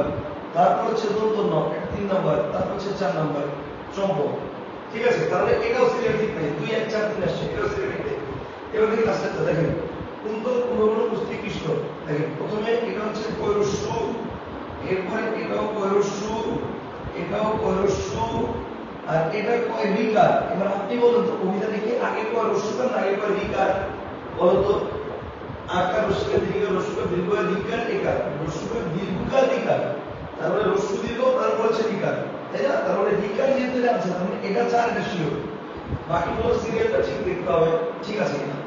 এখন দেখেন এটা হচ্ছে দন্ত নয় ত, এটা ময় প মানে ময় ভ, আর এটা হচ্ছে দন্তস্বয় ত, এটা দন্তস্বয় ত। এখন দেখেন দন্ত ন ম এবং দন্তস্ব কি আগে? অবশ্যই আগে দন্ত ন, তার মানে এটা হচ্ছে 1, এটা তার মানে হচ্ছে ম, এটা 2, আর এখানে দন্তস্ব এটা হচ্ছে 3, আর লাস্টে হচ্ছে 4 ছিল। তার মানে এটা হচ্ছে কারেক্ট आंसर। কুন্তল পুনর্বর্ণ কুস্তি কৃষ্ণ এই সিরিজটা হচ্ছে ঠিক আছে। Concept clear?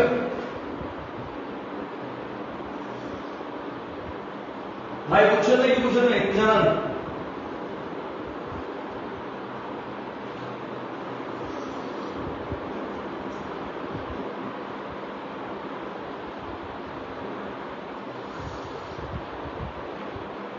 ভাই অভিধানের বিষয়টা কি ক্লিয়ার বুঝছেন?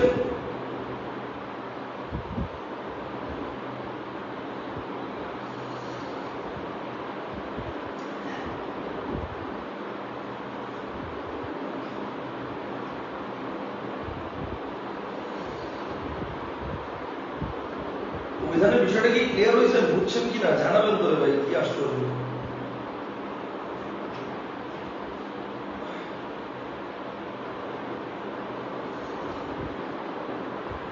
ওকে ঠিক আছে, ধরে নিলাম আপনাদের কারো কোনো সমস্যা নেই, ঠিক আছে ফাইন।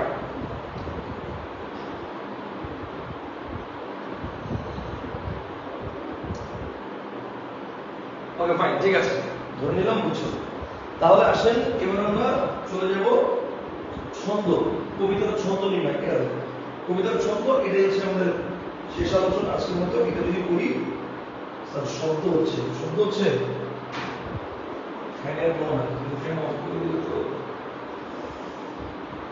না, আমি এখানে ঘরে এটা না ওটা করা যাবে না, যে ফ্যান কমিয়ে দিয়েছি আশা করি প্রবলেম হবে না। আচ্ছা ওকে দেখেন, তো অভিধান এর বর্ণনা আমরা দেখেছি। এবার আজকের মতো আমাদের আলোচনার আমরা এখন যে জায়গাটাতে চলে যাবো সেটা দেখি। Exit, you want to save? No, I don't want to save.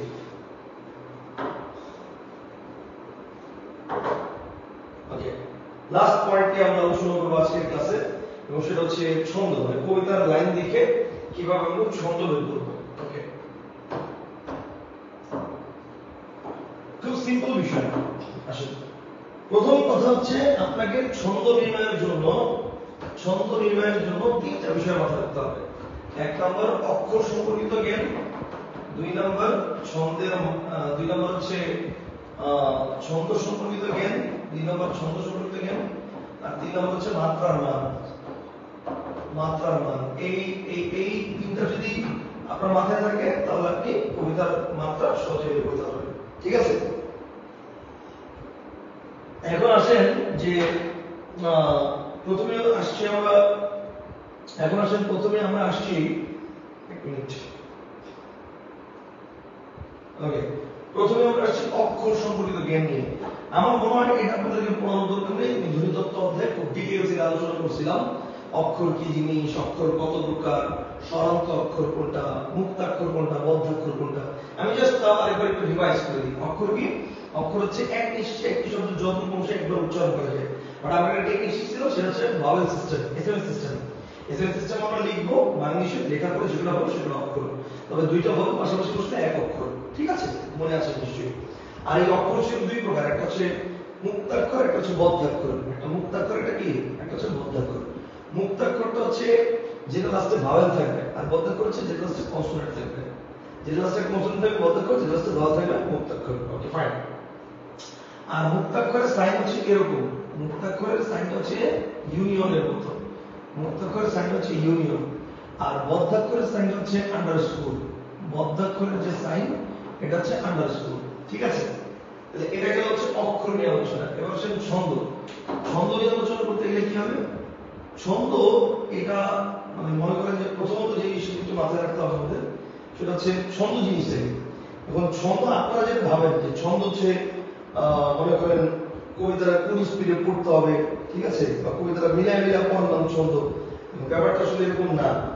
মিলায় মিলা পড়লাম ছন্দ না, ছন্দ হচ্ছে কবিতার গতি, স্পিড, ঠিক আছে, ধারা কিভাবে পড়তে হবে না সবকিছু ছন্দের উপর ডিপেন্ড করে। এখন আসেন যদি বলি যে ছন্দ কত প্রকার, তো ছন্দ হচ্ছে 3 প্রকার। ছন্দ প্রধানত কয় প্রকার? ছন্দ প্রধানত হচ্ছে 3 প্রকার। 3 প্রকার কি কি? সেটা এক নম্বর হচ্ছে স্বরবৃত্ত ছন্দ। এক নম্বর কি বলেন? স্বরবৃত্ত ছন্দ। ওকে, এক নম্বর হচ্ছে স্বরবৃত্ত ছন্দ। 2 নম্বর কি? 2 নম্বর হচ্ছে মাত্রাবৃত্ত ছন্দ।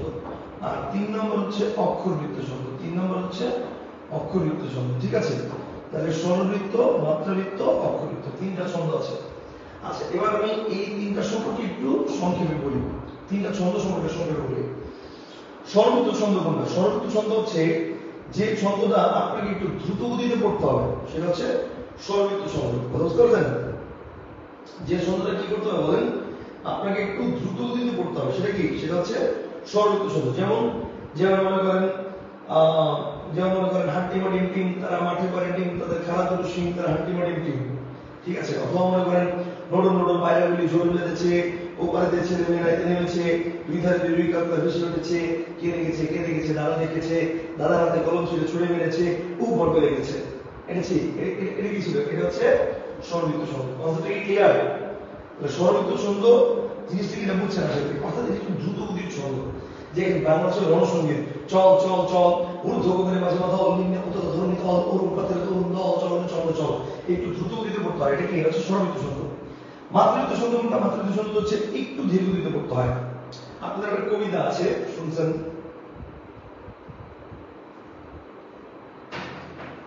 হয়তো নাম শুনছেন, সোনাতরী কবিতা, রবীন্দ্রনাথ ঠাকুরের। তো এই সোনাতরী কবিতা হচ্ছে মাত্রাবৃত্ত ছন্দ ছিল। ইউটিউবে অনেক আবৃত্তি আছে সোনাতরী কবিতার। আমি জাস্ট আপনাকে একটু একটা আইডিয়া দেখাচ্ছি। সোনাতরী কবিতার আবৃত্তিটা হচ্ছে অনেকটা এরকম, আস্তে আস্তে পড়ে। গগনে গরজে মেঘ, ঘন বর্ষা, কুলে একা বসে আছি নাহি ভরসা, রাশি রাশি ভাড়া ভাড়া, ধান কাটা হলো সারা, ভরা নদী খুলো ধারা, ঘর বর্ষা, কাটিতে কাটিতে ধান এলো বর্ষা। অর্থাৎ আস্তে আস্তে পড়ে, ধীরে ধীরে। আর অক্ষরবৃত্ত ছন্দ কোনটা? এটা বলার অ্যাকচুয়ালি কোনো স্টাইল নেই, এটা পড়ার অ্যাকচুয়ালি কোনো স্টাইল নেই। এটা হচ্ছে মনে করেন যে বেগম খালেদা জিয়ার ভাষণের মতো, মানে প্রথম লাইন বলার পর দ্বিতীয় লাইন বলার আগ পর্যন্ত প্রথম লাইনের অর্থ ভালো করে বোঝা যায় না। এটা হচ্ছে অক্ষরবৃত্ত ছন্দের স্টাইল। তো যাই হোক, আমরা এখন এক্ষেত্রে আপনার মনে একটা প্রশ্ন থাকতে হবে, আপনার মনে একটা প্রশ্ন আসতে হবে, সেটা কি? ভাইয়া, আমাকে কেন এই ছন্দ মেনটেন করতে হবে? আমার মন চাইলে যে কোনো কবিতা আমি দ্রুত পড়বো, মন চাইলে আস্তে পড়বো, মন চাইলে থেমে থেমে পড়বো, মন চাইলে ফাস্ট পড়বো, এটা আমার ইচ্ছা। উত্তর হচ্ছে না ভাই, আপনার ইচ্ছা না। আপনি চাইলে একটা কবিতা আপনার ইচ্ছা মতো বড় ছন্দ, মানে আস্তে জোরে দ্রুত, ঠিক আছে, তাড়াতাড়ি আপনি ইচ্ছা করলে করতে পারবেন না, চাইলে সম্ভব না। প্রত্যেকটা কবিতার নিজস্ব কিছু সক্রিয় বৈশিষ্ট্য আছে, এই বৈশিষ্ট্য মেনটেন করতে হয়, আদারওয়াইজ কবিতা তার সক্রিয়তা হারিয়ে ফেলবে। যেমন দেখেন, যেমন মনে করেন বাংলাদেশের রণসঙ্গীত, এটা কি? চল চল চল, ঊর্ধ্ব গগনে মাঝে মাথা অল, নিম্নে উত্তর ধরণী তল, অরুণ প্রাতের তরুণ দল, চলনে চলনে চল। এটা রণসঙ্গীত, যুদ্ধের ময়দানে গাওয়া হয়। কেন? সৈন্যদেরকে উদ্দীপ্ত করার জন্য। এখন এটা যদি মনে করেন সৈন্যদেরকে উদ্দীপ্ত করার জন্য মাত্রাবৃত্ত ছন্দে গায়, অথবা রবীন্দ্রনাথ ঠাকুরের মতো গায়, চল চল চল, ঊর্ধ্ব গগনে মাঝে দল, নিম্নে উত্তর ধরণী তল, তাইলে কিন্তু মোটামুটি সৈন্যদলের উদ্দীপনা তো দূরে থাক, যা উদ্দীপনা ছিল তাও ঘুরে গেল। বুঝছেন? আচ্ছা, আবার এই যে সোনাতরী কবিতা, এই সোনাতরী কবিতা এখন কেউ যদি দ্রুত গতিতে পড়ে, তাহলে কি হবে? গগনে গরজে মেঘ, ঘন বর্ষা, খুলে একা বসে আছি নাহি ভরসা, রাশি রাশি ভাড়া ভাড়া, ধান কাটা হলো সারা, ভরা নদী খুলো ধারা, খর বর্ষা, কাটিতে কাটিতে ধান এলো বর্ষা। সেটা কি? ডিজে রবীন্দ্রনাথ। এখন ব্যাপারটা হচ্ছে, আপনার তো রবীন্দ্রনাথ যদি বাইচা থাকতে তার এই কবিতা আপনি যদি শুনতে এইভাবে ও সুইসাইড করে বলে যেতে হবে, এটা কবিতা শুনে শুধু। ব্যাপারটা হচ্ছে, আপনি চাইলেই আপনার ইচ্ছা মতো যে কোনো কবিতা আপনি আবৃত্তি করতে পারবেন না। কবিতা যে স্টাইলে আবৃত্তি করতে হবে, ওইটা ওই স্টাইলে করতে হবে, অর্থাৎ ওটার বৈশিষ্ট্য আপনাকে মেনটেন করতে হবে। কথা বুঝতে পারছেন? ওই বৈশিষ্ট্য আপনাকে মেনটেন করতে হবে। কনসেপ্টটা কি ক্লিয়ার?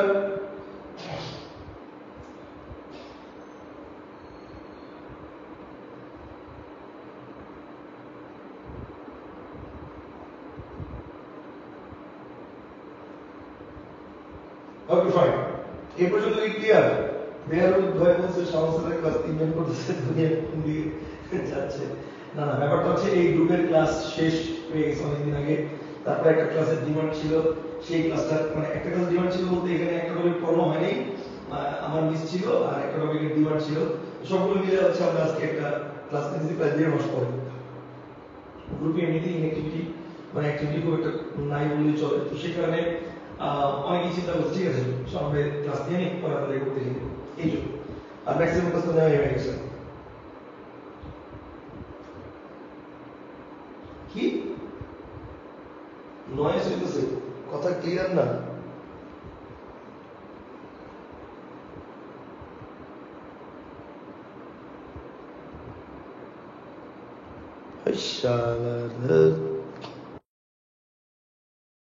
যন্ত্রণার মধ্যে বললাম।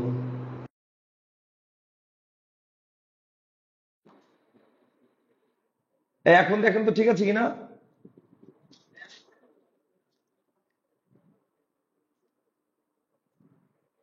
এখন দেখেন তো ঠিক আছে কিনা? আর কোন পর্যন্ত বুঝছেন এটাও একটু বললেন।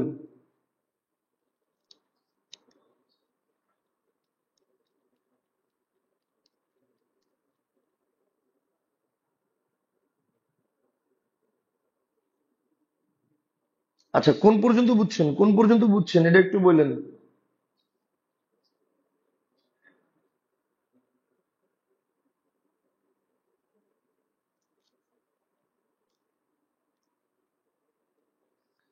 নিউ ব্যাচ চলে আসছে, এদিকে ভাইয়া আমাদের ভুলা যাচ্ছে।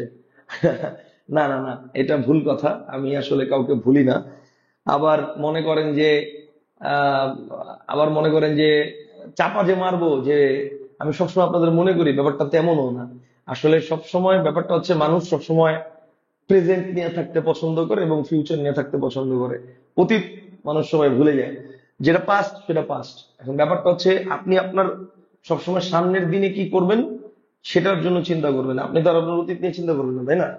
তো ব্যাপারটা হচ্ছে যে ব্যাচের ক্লাসগুলো নিয়ে নিয়েছি তারা যদি কেউ নক দেয় অবশ্যই তাদের প্রবলেম সলভ করে দিই, কিন্তু তাদেরকে তো আর ওইভাবে আগের মতো হ্যাঁ কি খবর, পড়ালেখা হচ্ছে কিনা, এটা হচ্ছে কিনা, ওটা হচ্ছে কিনা, ওইভাবে যোগাযোগটা হয় না। আর নিয়মিত স্বাভাবিক ভাই, এটা একটা প্রবাদই আছে, চোখের আড়াল তো মনের আড়াল। স্বাভাবিক তো আলটিমেটলি মনে করেন একটা সময় আপনারাও আহ দেখবেন যে চাকরি বাকরি হয়ে গেছে, তারপরে 5-6 বছর পার হয়ে গেছে, তারপরে এক সময় আপনারাও শাওন ভাইকে ভুলে যাবেন, ঠিক আছে? তো এটাই বাস্তব, পৃথিবীটা এরকমই। স্যার ছন্দ থেকে আরেকবার পড়ান একটু। আচ্ছা, ছন্দ থেকে পড়াচ্ছি আমি, আরেকবার পড়াচ্ছি আমি ছন্দ থেকে, সমস্যা নাই। ও সরি, অক্ষর তো ইয়া করছি, ছন্দ থেকে আমি আরেকবার পড়াচ্ছি, সমস্যা নাই।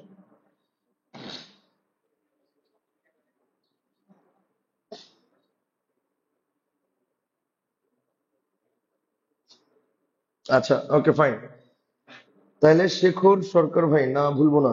ওকে, থ্যাংক ইউ। আচ্ছা চলেন, আমরা আমরা তাহলে একটু আমরা তাহলে আপনাদের যখন ক্লাস নিতাম তখন পেছনে অনেক ব্যাকগ্রাউন্ড ব্যাকগ্রাউন্ড অনেক প্রবলেম হতো না? তো এখন এই যে রিসেন্টলি কয়েকদিন ধরে সাউন্ডের প্রবলেমটা হচ্ছে, আপনাদের যখন ক্লাস নিতাম তখন কিন্তু সাউন্ডের কোনো প্রবলেম ছিল না, ঠিক আছে? তো এখন আবার এই যে রিসেন্টলি আমার মাইক্রোফোনটাতে একটু ডিস্টার্ব দিছে, তো সাউন্ডে একটু প্রবলেম হচ্ছে, সাউন্ড প্রবলেমটা এখন ইস্যু মানে ঠিক করা নিয়ে কাজ করতেছি। এখন আবার এই যে হেডফোন দিয়ে এটা দিয়ে ক্লাস নিচ্ছি, মানে একটু ঝামেলা চলছে সাউন্ড নিয়ে, কিন্তু ভিডিও কোয়ালিটি নিয়ে এখন আবার কোনো ঝামেলা নেই, কারণ এখন হচ্ছে মনে করেন আলাদা রুম নিয়ে নিছি, আলাদা হচ্ছে মনে করেন সব সেট আপ টেট আপ আলাদা, বুঝতে পারছেন আপনারা? যে ইয়েতে ইয়ে করতেছি এটা পুরোটা সব সিম্পল মানে সেপারেট এখন।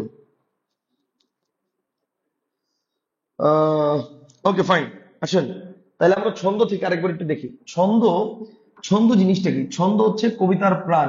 ছন্দ হচ্ছে কি বলেন? ছন্দ হচ্ছে কবিতার প্রাণ, কবিতার প্রাণ, ঠিক আছে?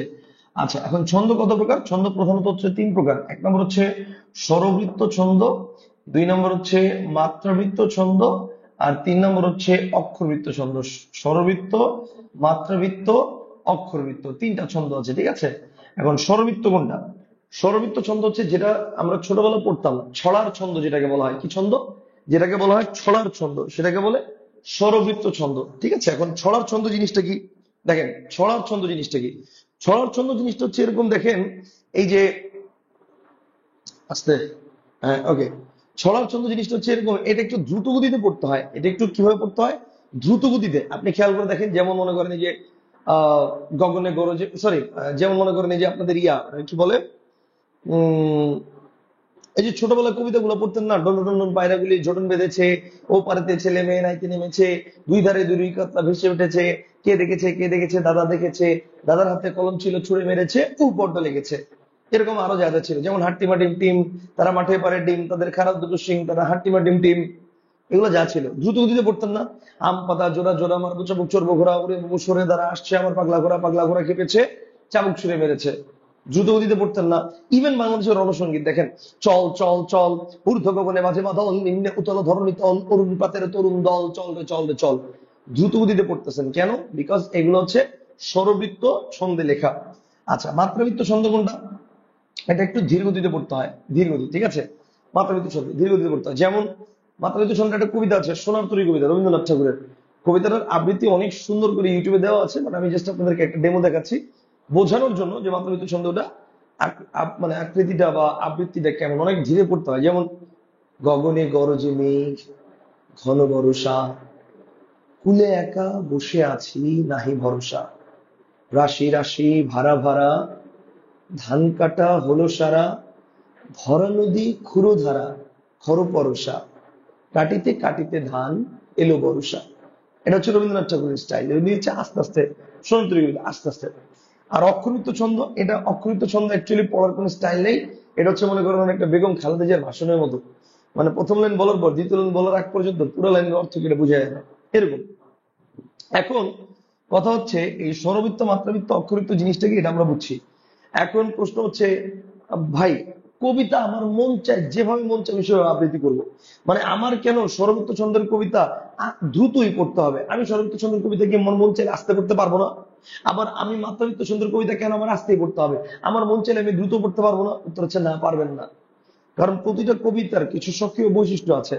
আপনি যদি সেই কবিতার আবৃত্তির সময় সেই মানে কবিতার ছন্দ মেনটেন না করেন, তাহলে সেই কবিতার সক্রিয় বৈশিষ্ট্য হারিয়ে যাবে। যেমন যেমন মনে করেন, আমি যদি আপনাকে বলি বাংলাদেশের রণসঙ্গীত কি, চল চল চল, এটা যুদ্ধের ময়দানে গাওয়া হয় কেন? সৈন্যদেরকে উদ্দীপ্ত করার জন্য, তাই না? চল চল চল, ঊর্ধ্ব গগনে বাজে মাদল, নিম্নে উতল ধরণী তল, অরুণ প্রাতের তরুণ দল, চল রে চল রে চল। এটা সৈন্যদেরকে উদ্দীপ্ত করা হয় কেন? এই গানটাকে গিয়ে। কিন্তু এটাই যদি রবীন্দ্রনাথ ঠাকুরের সুরে, মানে মাত্রাবৃত্ত ছন্দে পাঠায় দেয়, তাহলে কি হবে? চল চল চল, ঊর্ধ্ব গগনে বাজে মাদল, নীল উতলা ধরণী তল, অরুণ প্রাতের তরুণ দল, চল রে চল রে চল। ওই উদ্দীপনা যা ছিল তাও ঘুমায় যাবে। কথা বুঝতে পারছেন? সো মানে যুদ্ধ জয়ের করা লাগবে না। আবার মাত্রাবৃত্ত ছন্দের কবিতা যেটা বললাম, সোনাতরী কবিতা, এটা যদি কেউ চিন্তা করে আমি দ্রুত গতিতে পড়বো, তাহলে কি হবে? গগনে গরজে মেঘ ঘন বর্ষা, খুলে একা বসে আছি নাহি ভরসা, রাশি রাশি ভাড়া ভাড়া, ধান কাটা হলো সারা, ভরা নদী ক্ষুরো ধারা, খর পরশা, কাটিতে কাটিতে ধান এলো বরসা। ইয়ো, সেটা কি? এটা হচ্ছে ডিজে রবীন্দ্রনাথ ঠাকুর। ঠিক আছে, এখন এই আবৃত্তি যদি শুনতো রবীন্দ্রনাথ ঠাকুর, ও এমনিতে সুইসাইড করে মরে যেত গা। এই আবৃত্তি শুনলে রবীন্দ্রনাথ ঠাকুর সুইসাইড খায় মরে যেত গা। এখন আচ্ছা, এখন তাহলে এই যে ধীরের ব্যাপার, তাহলে ব্যাপারটা হচ্ছে স্বরবৃত্ত ছন্দ, এটা কি? এটা হচ্ছে দ্রুত পড়তে হয়। স্বরবৃত্ত ছন্দ কি কি হলো? হ্যাঁ, স্বরবৃত্ত ছন্দ কিভাবে পড়তে হয়? হ্যাঁ হ্যাঁ, স্বরবৃত্ত ছন্দ কিভাবে পড়তে হয়? স্বরবৃত্ত ছন্দ পড়তে হয় হচ্ছে দ্রুত, মাত্রাবৃত্ত ছন্দ ধীরে, অক্ষরিত ছন্দ হচ্ছে মানে পড়ার নির্দিষ্ট স্টাইল নেই। এখন প্রশ্ন হচ্ছে ভাই, আহ আমি কেমনে বুঝবো একটা কবিতা দেখে এটা কি স্বরবৃত্ত নাকি মাত্রাবৃত্ত? আমি আমি আমি এটা কেমনে বুঝবো? Okay fine. এখন ব্যাপারটা হচ্ছে আপনি এটা কেমনে বুঝবেন, আসেন আপনি এটা কেমনে বুঝবেন দেখেন। ব্যাপারটা হচ্ছে স্বরবৃত্ত ছন্দ, এটার মূল পর্ব হচ্ছে 4 মাত্রার। বলেন মূল পর্ব কয় মাত্রার? মূল পর্ব হচ্ছে 4 মাত্রার। স্বরবৃত্ত ছন্দের মূল পর্ব 4 মাত্রার। মাত্রাবৃত্ত ছন্দের মূল পর্ব কয় মাত্রার? মাত্রাবৃত্ত ছন্দের মূল পর্ব হচ্ছে আইদার 5 বা 6 বা 8 মাত্রা। 5, 6, 7, 8 মাত্রা। ক্ষেত্র বিশেষে 9ও হয়। তবে 5 6 7 8 এটাই বেশি থাকে, 5 6 7 8 মাত্রা। অক্ষরবৃত্ত ছন্দের মূল পর্ব, অক্ষরবৃত্ত ছন্দের মূল পর্ব এটা হচ্ছে 8 বা 10 মাত্রার। ওকে, আচ্ছা, আশা করি এইটুক পর্যন্ত ক্লিয়ার। এখন আসেন, আশা করি এইটুক পর্যন্ত ক্লিয়ার। তাহলে অক্ষর নিয়ে আমাদের আলোচনা শেষ, ছন্দ নিয়ে আলোচনা শেষ। এবার মাত্রার মান, এবার মাত্রার মানটা নিয়ে একটু আলোচনা করতে হবে। এখন মাত্রার মানটা নিয়ে আলোচনা করতে হলে কি করতে হবে, আমাকে একটা চার্ট আঁকতে হবে। চার্টটা কিরকম, চার্টটা হচ্ছে এরকম।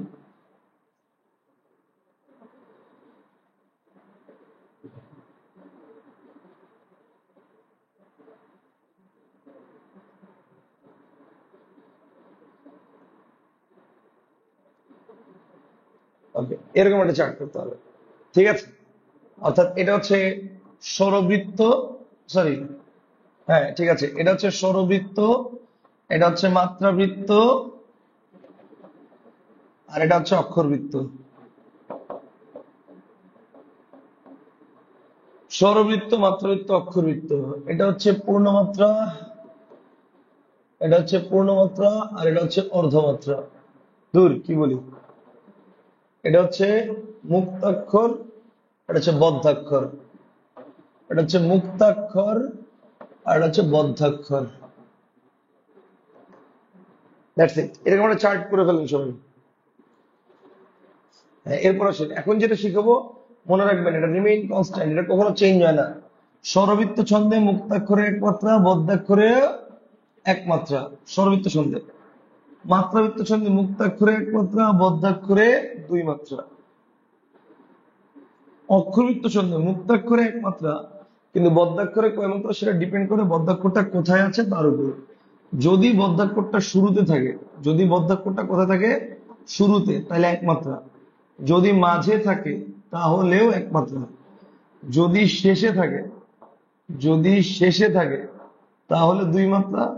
যদি একক বদ্ধাক্ষর হয় তাহলেও 2 মাত্রা। ঠিক আছে, তাহলে কি বললাম, মাত্রাবৃত্ত ছন্দ, সরি স্বরবৃত্ত ছন্দ মুক্তাক্ষরের বদ্ধাক্ষর দুইটাতেই এক মাত্রা। মাত্রাবৃত্ত ছন্দে মুক্তাক্ষরে এক মাত্রা, বদ্ধাক্ষরে 2 মাত্রা। আর অক্ষরবৃত্ত ছন্দে মুক্তাক্ষরে এক মাত্রা আর বদ্ধাক্ষরে কয় মাত্রা সেটা ডিপেন্ড করে বদ্ধাক্ষরটা কোথায় আছে তার উপর। শুরুতে বা মাঝে থাকলে এক মাত্রা, শেষে বা একক বদ্ধাক্ষর থাকলে 2 মাত্রা। এখন কবিতার ছন্দ, মাত্রা সব নিয়ে আমাদের আলোচনা শেষ। এখন আমরা কোন একটা কবিতার মাত্রা নির্ণয় করব। ঠিক আছে, যে কোনো কবিতার আমরা এখন মাত্রা নির্ণয় করব। এখন আসেন, আপনারা আমাকে একটা কবিতার লাইন দেন, যে কোনো, আপনারা দেন যে কোনো একটা কবিতার লাইন দেন আমাকে। আর আমি যদি বলি, মানে আমি একটা লাইন আগে দিয়ে বুঝাই, তারপরে আপনারা আমাকে একটা যে কোনো লাইন দিয়েন, আমি চেষ্টা করবো সেটা থেকে বের করার জন্য। ঠিক আছে, আচ্ছা আসেন, তাহলে আমি একটু যে কোনো, মানে 2 3টা লাইন, কবিতার 2 3টা লাইন দিয়ে তাহলে হবে। আচ্ছা, আমি আমি একটু যে কোনো কবিতার লাইন একটু অ্যানালাইসিস করে দেখাই দিই কিভাবে মাত্রাটা বের করতে হয়। যেমন ব্যাপারটা হচ্ছে এরকম, যে এরকম যে ধরেন আমি বললাম এরকম যে উম আহ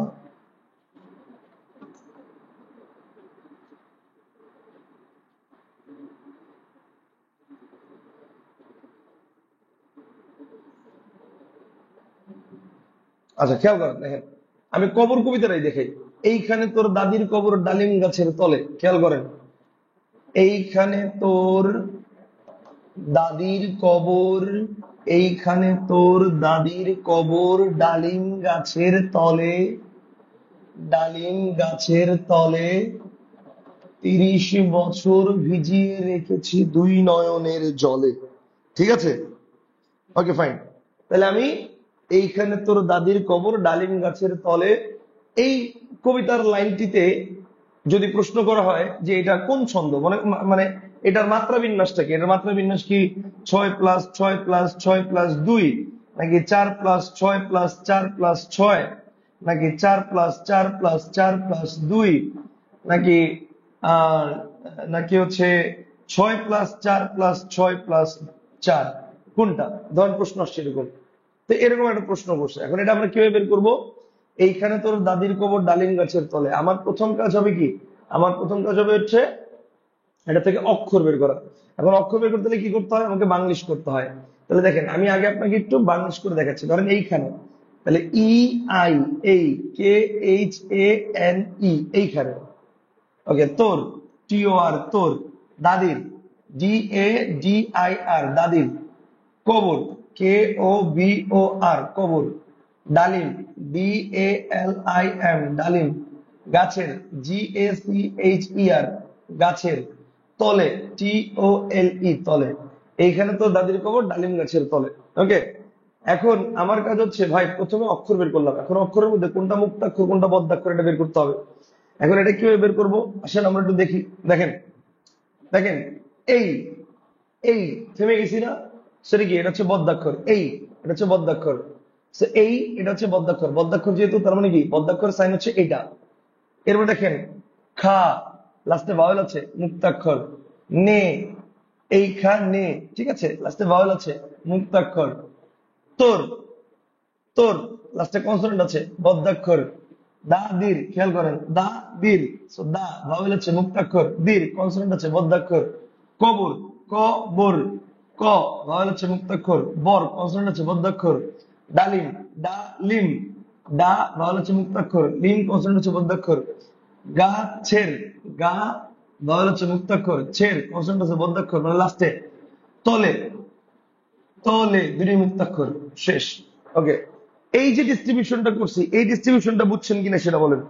এই ডিস্ট্রিবিউশনটা সবাই বুঝছেন? যদি বুঝে থাকেন এবার আসেন মজাটা কি দেখেন। আমরা জানি এটা হচ্ছে মুক্তাক্ষরের মানে সাইন, এবং মুক্তাক্ষরে কবিতা যেই ছন্দেই হোক না কেন মুক্তাক্ষরে অল টাইম কয় মাত্রা? এক মাত্রা। আমার কথাটা বুঝেন, কবিতাটা স্বরবৃত্ত হোক, মাত্রাবৃত্ত হোক, বক্ষরবৃত্ত হোক, মুক্তাক্ষরে অল টাইম কয় মাত্রা? এক মাত্রা। তাহলে আমি হচ্ছে মুক্তাক্ষরের এক মাত্রাটা আগে লিখে ফেলি। তাহলে এক এক এক এক এক এক এক এক, সবগুলো মুক্তাক্ষর উপরে এক লিখে ফেললাম। এখন প্রশ্ন হচ্ছে ভাই বদ্যাক্ষরে কয় মাত্রা? এখন বদ্যাক্ষরে কয় মাত্রা সেটা তো ডিপেন্ড করে আমার বদ্যাক্ষরটা কোন ছন্দের তার উপরে। স্বরবৃত্ত ছন্দের বদ্যাক্ষর হলে এক মাত্রা, মাত্রাবৃত্ত ছন্দের বদ্যাক্ষর হলে দুই মাত্রা, অক্ষরবৃত্ত ছন্দের বদ্যাক্ষর হলে দেখতে হবে বদ্যাক্ষর কোথায় আছে। এখন প্রশ্ন হচ্ছে ভাই আমি কিভাবে বুঝবো এই কবিতাটা কোন ছন্দে রচিত? আমি তো জানি না। তো এই ক্ষেত্রে আপনাকে বুঝতে হবে, আপনারা যখন ছন্দ আলোচনা করেছি তখন বলছিলাম স্বরবৃত্ত ছন্দের মূল পর্ব 4 মাত্রার, মাত্রাবৃত্ত 5 6 7 8, আর অক্ষরবৃত্ত 8 বা 10। এবার চলেন আমরা এটা দিয়ে মিলাই দেখি। দেখেন আমি জানি না এই ছন্দটা কোন ছন্দ, ধরে নিলাম এটা স্বরবৃত্ত ছন্দ, ধরে নিলাম। তো স্বরবৃত্ত ছন্দ যদি হয় স্বরবৃত্ত ছন্দ, যদি স্বরবৃত্ত হয় তাহলে বদ্যাক্ষরে কয় মাত্রা? এক মাত্রা। আর এটাও বদ্যাক্ষরে এক মাত্রা, আর মুক্তাক্ষরে তো আগেই এক ছিল। তাহলে দেখেন তো স্বরবৃত্ত ছন্দের মূল পর্ব কয় মাত্রা? 4 মাত্রা না? এখন দেখেন তো 4 4 করে আপনি থামতে পারেন কিনা।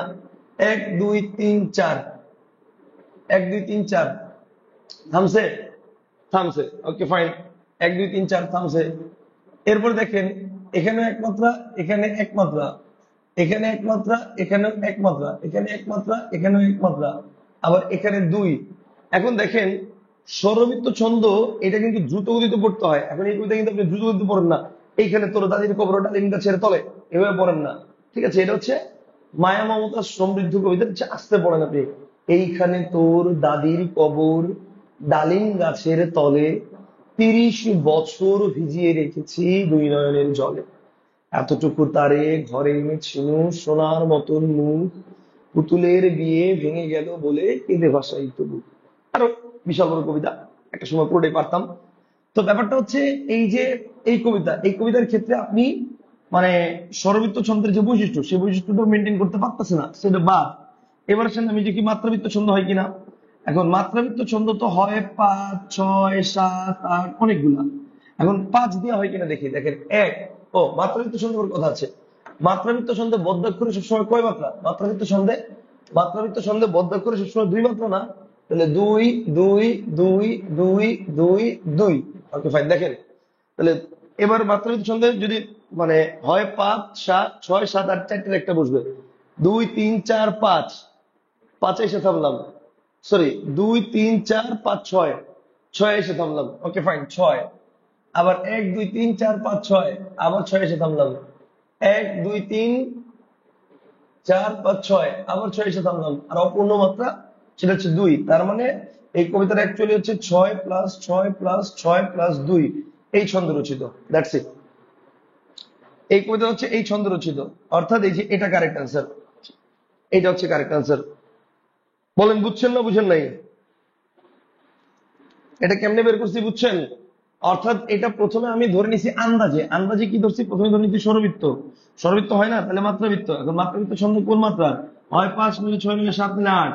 এখন 5 দিয়ে মিলাই দেখছি হয় না, 6 দিয়ে মিলে দেখছি হয়ে গেছে। দ্যাটস ইট, এটাই উত্তর। 6 না হলে 7 হইতো, 7 না হলে 8 মিলে দাম, 8 না হলে অক্ষরবৃত্ত মিলাই দাম। অক্ষরবৃত্ত তো হইলেও মিলতো, একটা না একটা তো মিলবেই। বুঝছেন না বুঝেন নাই? জিনিসটা কি ক্লিয়ার? আমরা অন্য আরো 2-4টা কবিতার লাইন, আমরা অন্য আরো 2-4টা কবিতার লাইন দেখলে ক্লিয়ার হবে। আসলে আমরা অন্য আরো 2-4টা ক্লিয়ার লাইন মানে অন্য আরো 2-4 লাইন দেখি। দেখেন, রাজু ইনশাল্লাহ বলছে হাঁটতে মাটির টিম তারা মাঠে পারবি। আসলে এটাই মানে ওকে, হাঁটতে মাটির টিম। দেখেন, হাঁটতি হাঁটতি মাটির টিম টিম তারা মাঠে পাড়ে ডিম, তারা মাঠে পাড়ে ডিম, হাঁটতি মাটির পাড়ে ডিম। এখন আমার প্রথম কাজ কি? অক্ষর হচ্ছে এখান থেকে অক্ষর বের করা। অক্ষর বের করে কি হবে? আমার প্রথম কাজ হচ্ছে এখান থেকে অক্ষর বের করা। অক্ষর বের করে কি হবে? দেখেন, হাঁটতি মানে কি? তাহলে HATTI, হাঁটতি মা তিন, হাঁটতি মা তিন তিন। তারা TARA, তারা। মাঠে MATHE, মাঠে। পারে PARE, পারে। ডিম DIM, ডিম। হাঁটতি মা তিন, তারা মাঠে পারে ডিম। এখন দেখেন, হাট তি মা তিম তিম, তা রা মা থে পা রে ডিম। Okay fine. এখন দেখেন, তাইলে লাস্টে ভালো থাকলে মুক্তাক্ষর, তাহলে হাট কনসোনেন্ট আছে, তাহলে মধ্যাক্ষর। তি ভয়েল মুক্তাক্ষর, মা ভয়েল মুক্তাক্ষর, তিম কনসোনেন্ট মধ্যাক্ষর, তিম কনসোনেন্ট মধ্যাক্ষর, তা ভয়েল মুক্তাক্ষর, রা ভয়েল মুক্তাক্ষর, মা ভয়েল মুক্তাক্ষর, থে ভয়েল মুক্তাক্ষর, পা ভয়েল মুক্তাক্ষর, রে মুক্তাক্ষর, ডিম মধ্যাক্ষর। ওকে, এখন মুক্তাক্ষরে সবসময় কয় মাত্রা? মুক্তাক্ষরে সবসময় এক মাত্রা। এই কবিতা যেই ছন্দে হোক, যেই ছন্দে হোক, আমি ধরে জানি না যে কোন ছন্দ। মুক্তাক্ষরে সবসময় এক মাত্রা। এখন মধ্যাক্ষরের মধ্যে সেটা ডিপেন্ড করে মধ্যাক্ষরটা কোন ছন্দে আছে। এখন ধরে নিলাম স্বরবৃত্ত ছন্দ, ধরে নিলাম স্বরবৃত্ত ছন্দ যদি হয়, স্বরবৃত্ত ছন্দ হলে মূল পর্ব কয় মাত্রা? মূল পর্ব হচ্ছে 4 মাত্রা। এখন দেখেন, এটা হচ্ছে এটা হচ্ছে 1। ওকে, এটা হচ্ছে মানে সরল সন্ধানের মধ্যাক্ষর করব এক মাত্রা, এটাও এক মাত্রা, এটাও এক মাত্রা, তারপর হচ্ছে এটাও এক মাত্রা। Okay fine. এখন দেখেন, তাহলে এই যে হাটতি মাটিন তিন, তাহলে এবার দেখেন 1 2 3 4 এখানে থামতেছি। আবার দেখেন, এই 1 2 3 4, এই যে হাটতি মাটিন কি ভুলে গেলাম কোন জায়গায়? হাট তিন মা তিন তিন,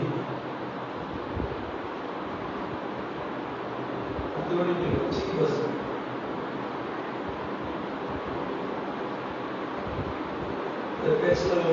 চার মিলে না কেন? 1 2 3 4 মিলাম তো কথা। 1 2 3 4 হাটতি মাটি তিন, এখানে শেষ হবে। হাটতি মাটি তিন, 1 2 3 4 তারা মাঠে পারে ডিম।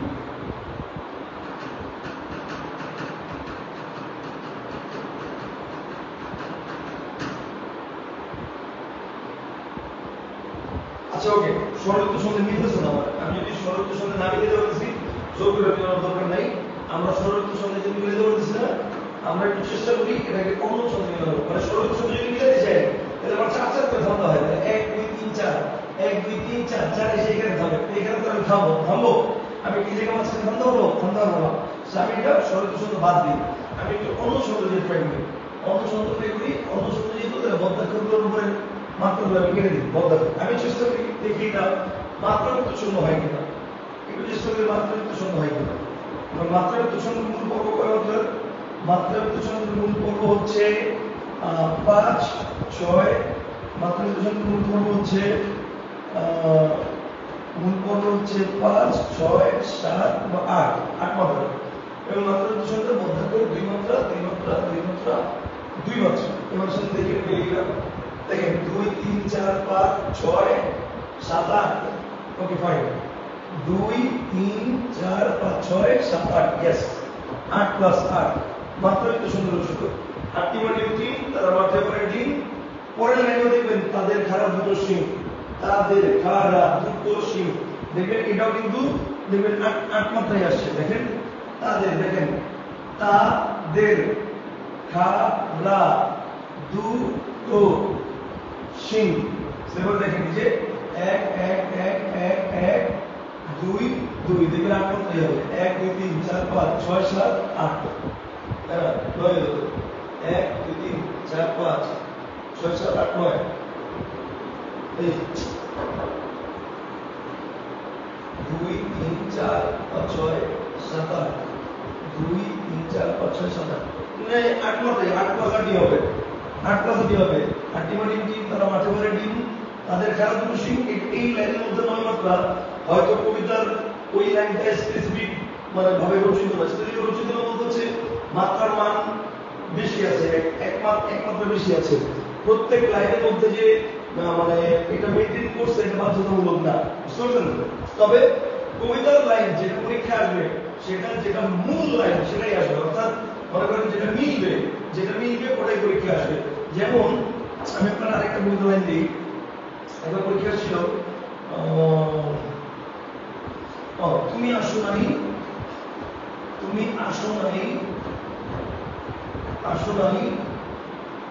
বকুল গন্ধে তুমি আসো নাই বকুল গন্ধে বৃষ্টি এসেছে রাতে তুমি আসো নাই বকুল গন্ধে বৃষ্টি এসেছে রাতে এই কবিতার মাত্রা বিন্যাস কি এটা জানতে চাইছে এখন দেখেন তুমি আসো নাই বকুল গন্ধে বৃষ্টি এসেছে রাতে ঠিক আছে আপনি যদি বার্নিশ দেখেন বার্নিশ লিখলে এরকমই আসে এরকম আসার পর এখন দেখেন 1 2 3 4 1 2 এই যে শব্দের ধরে মুক্তার করে একমাত্র লিখে দেবেন এখন বদ্ধাক্ষরে কয় মাত্রা ধরে নিলাম এটা স্বরবৃত্ত এবং স্বরবৃত্ত যদি হয় স্বরবৃত্ত হলে তুমি পর্ব 4 মাত্রা আর স্বরবৃত্ত হলে এটা এক মাত্রা এটা এক মাত্রা এটা এক মাত্রা এটা এক মাত্রা তাহলে এবার স্বরবৃত্ত 4 এ 3 থামতে হবে 1 2 3 4 এখানে একবার 1 2 3 4 এখানে থামতে হবে এখানে কি থামা যাবে যাবে না তারপরে এটা হবে না স্বরবৃত্ত তাহলে দেখতে হবে এটা মাত্রাবৃত্ত হয়ে গেল এখন মাত্রাবৃত্ত শব্দের মূল পর্ব আইদার কয় মাত্রা 5 বা 6 বা 7 বা 8 এখন মাত্রাবৃত্ত শব্দের বদ্ধাক্ষর কয় মাত্রা 2 মাত্রা বদ্ধাক্ষর কয় মাত্রা 2 মাত্রা বসাই দিলাম এবার স্যার 1 2 এবার স্যার 1 2 3 4 5 6 ওকে 1 2 3 4 5 6 আচ্ছা 6 ধরলাম এটা 6 এই পর্যন্ত 1 2 3 4 5 6 ওকে 1 2 3 4 5 6 এই পর্যন্ত আবার 6 এরপরে 1 2 3 4 5 6 1 2 3 4 5 6 আবার 6 আর এখানে 2 তার মানে 6 6 6 2 সো তুমি আসো নাই বকুল গন্ধে বৃষ্টি এসেছে রাতে এটা হচ্ছে মাত্রাবৃত্ত শব্দের কবিতা এবং এটা বিন্যাস হচ্ছে 6 6 6 2 বুঝছেন না বুঝে নাই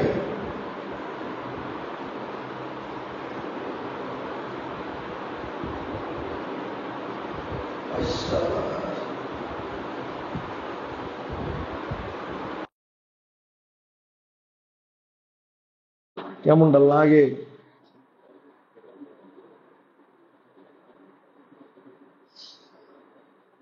পড়ানোর সময় গিয়ে তো কমেন্ট চেক করা যায় কমেন্ট চেক করবেন পড়ানো হইলে এমনটা হচ্ছে লাগতেছে এখন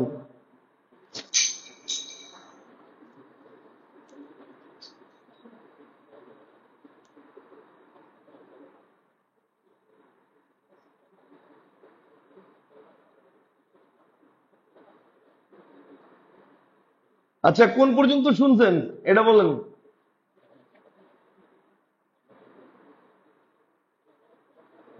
কোন পর্যন্ত শুনছেন এটা বলেন হ্যালো আসসালামু আলাইকুম ওয়ালাইকুম সালাম হ্যাঁ বলেন আপু কালকে 2টায় ক্লাস নাকি ঠিক আছে আচ্ছা আল্লাহ হাফিজ ওকে বাই ওকে হ্যাঁ বলেন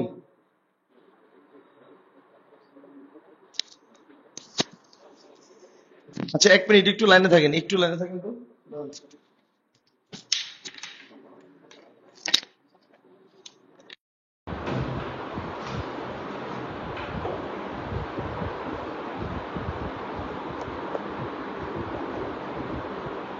মেজাজটাই খারাপ হয়ে গেল দুঃখে। শালার।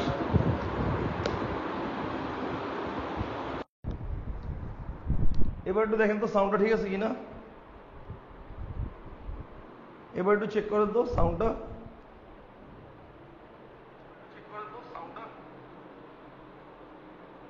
হ্যালো, সাউন্ড কি ঠিক আছে?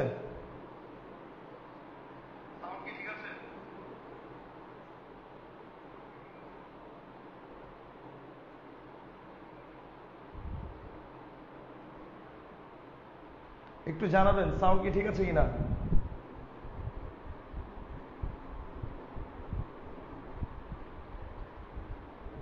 হ্যাঁ, এবার এবার দেখেন তো সাউন্ড কি ঠিক আছে কিনা এবার।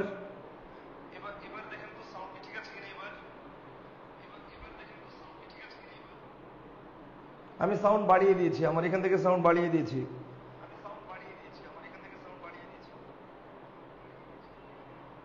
এখন দেখেন সাউন্ড ঠিক আছে কিনা।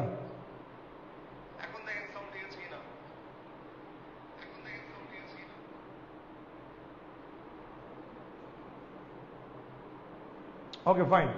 আচ্ছা, আমি এটা আরেকবার বুঝাই। কি একটা উদয় কষ্ট বললাম। ওকে, আমি আবার দেখাচ্ছি, দেখেন। তুমি আসো নাই বকুল গন্ধে বৃষ্টি এসেছে রাতে। আমরা প্রথমে একটু কবিতার লাইনটা লিখে ফেলি। তুমি আসো নাই বকুল গন্ধে বৃষ্টি এসেছে রাতে, আমি একটু লিখে ফেলি। তুমি আসো নাই, তুমি আসো নাই বকুল গন্ধে, বকুল গন্ধে বৃষ্টি এসেছে রাতে, বৃষ্টি এসেছে রাতে। তুমি আসো নাই বকুল গন্ধে বৃষ্টি এসেছে রাতে। এখন আমার প্রথম কাজ কি হবে?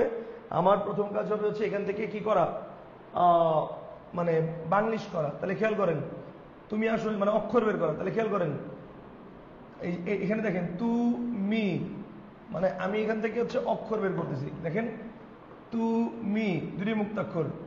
আসো নাই বকুল গন্ধে বৃষ্টি এসেছে রাতে। কেউ যদি না বুঝেন তাহলে আমাকে বললেন, কেউ যদি না বুঝেন তাহলে আমাকে বললেন যে ভাই এটা কেমন হয়েছে, এটা বুঝি নাই। আমি ইংলিশে লিখলাম না, ইংলিশ না লিখে এটা করলাম। আশা করি সবাই বুঝতে পারছেন কিভাবে করছি। কিন্তু তারপর যদি না বুঝেন তাহলে আমাকে বললেন, ঠিক আছে? স্যার হাট্টিমাটিম টিম থেকে সমস্যা হয়েছিল, এটা বুঝি নাই। আচ্ছা, এটা বুঝে দিচ্ছি। পার্থ ভাই দেখেন, আপনি বলছেন বুঝেন নাই, আমি বলি এটার ব্যাপারটা হচ্ছে এরকম। আপনি যখন যে কোনো একটা লাইন আসবে এটাকে বাংলিশে লিখবেন আগে। যেমন তুমি আসো নাই, TUMI তুমি, আসো ASO আসো, নাই NAI নাই, এভাবে লিখবেন, ঠিক আছে? এখন লেখার পরে কি করবেন?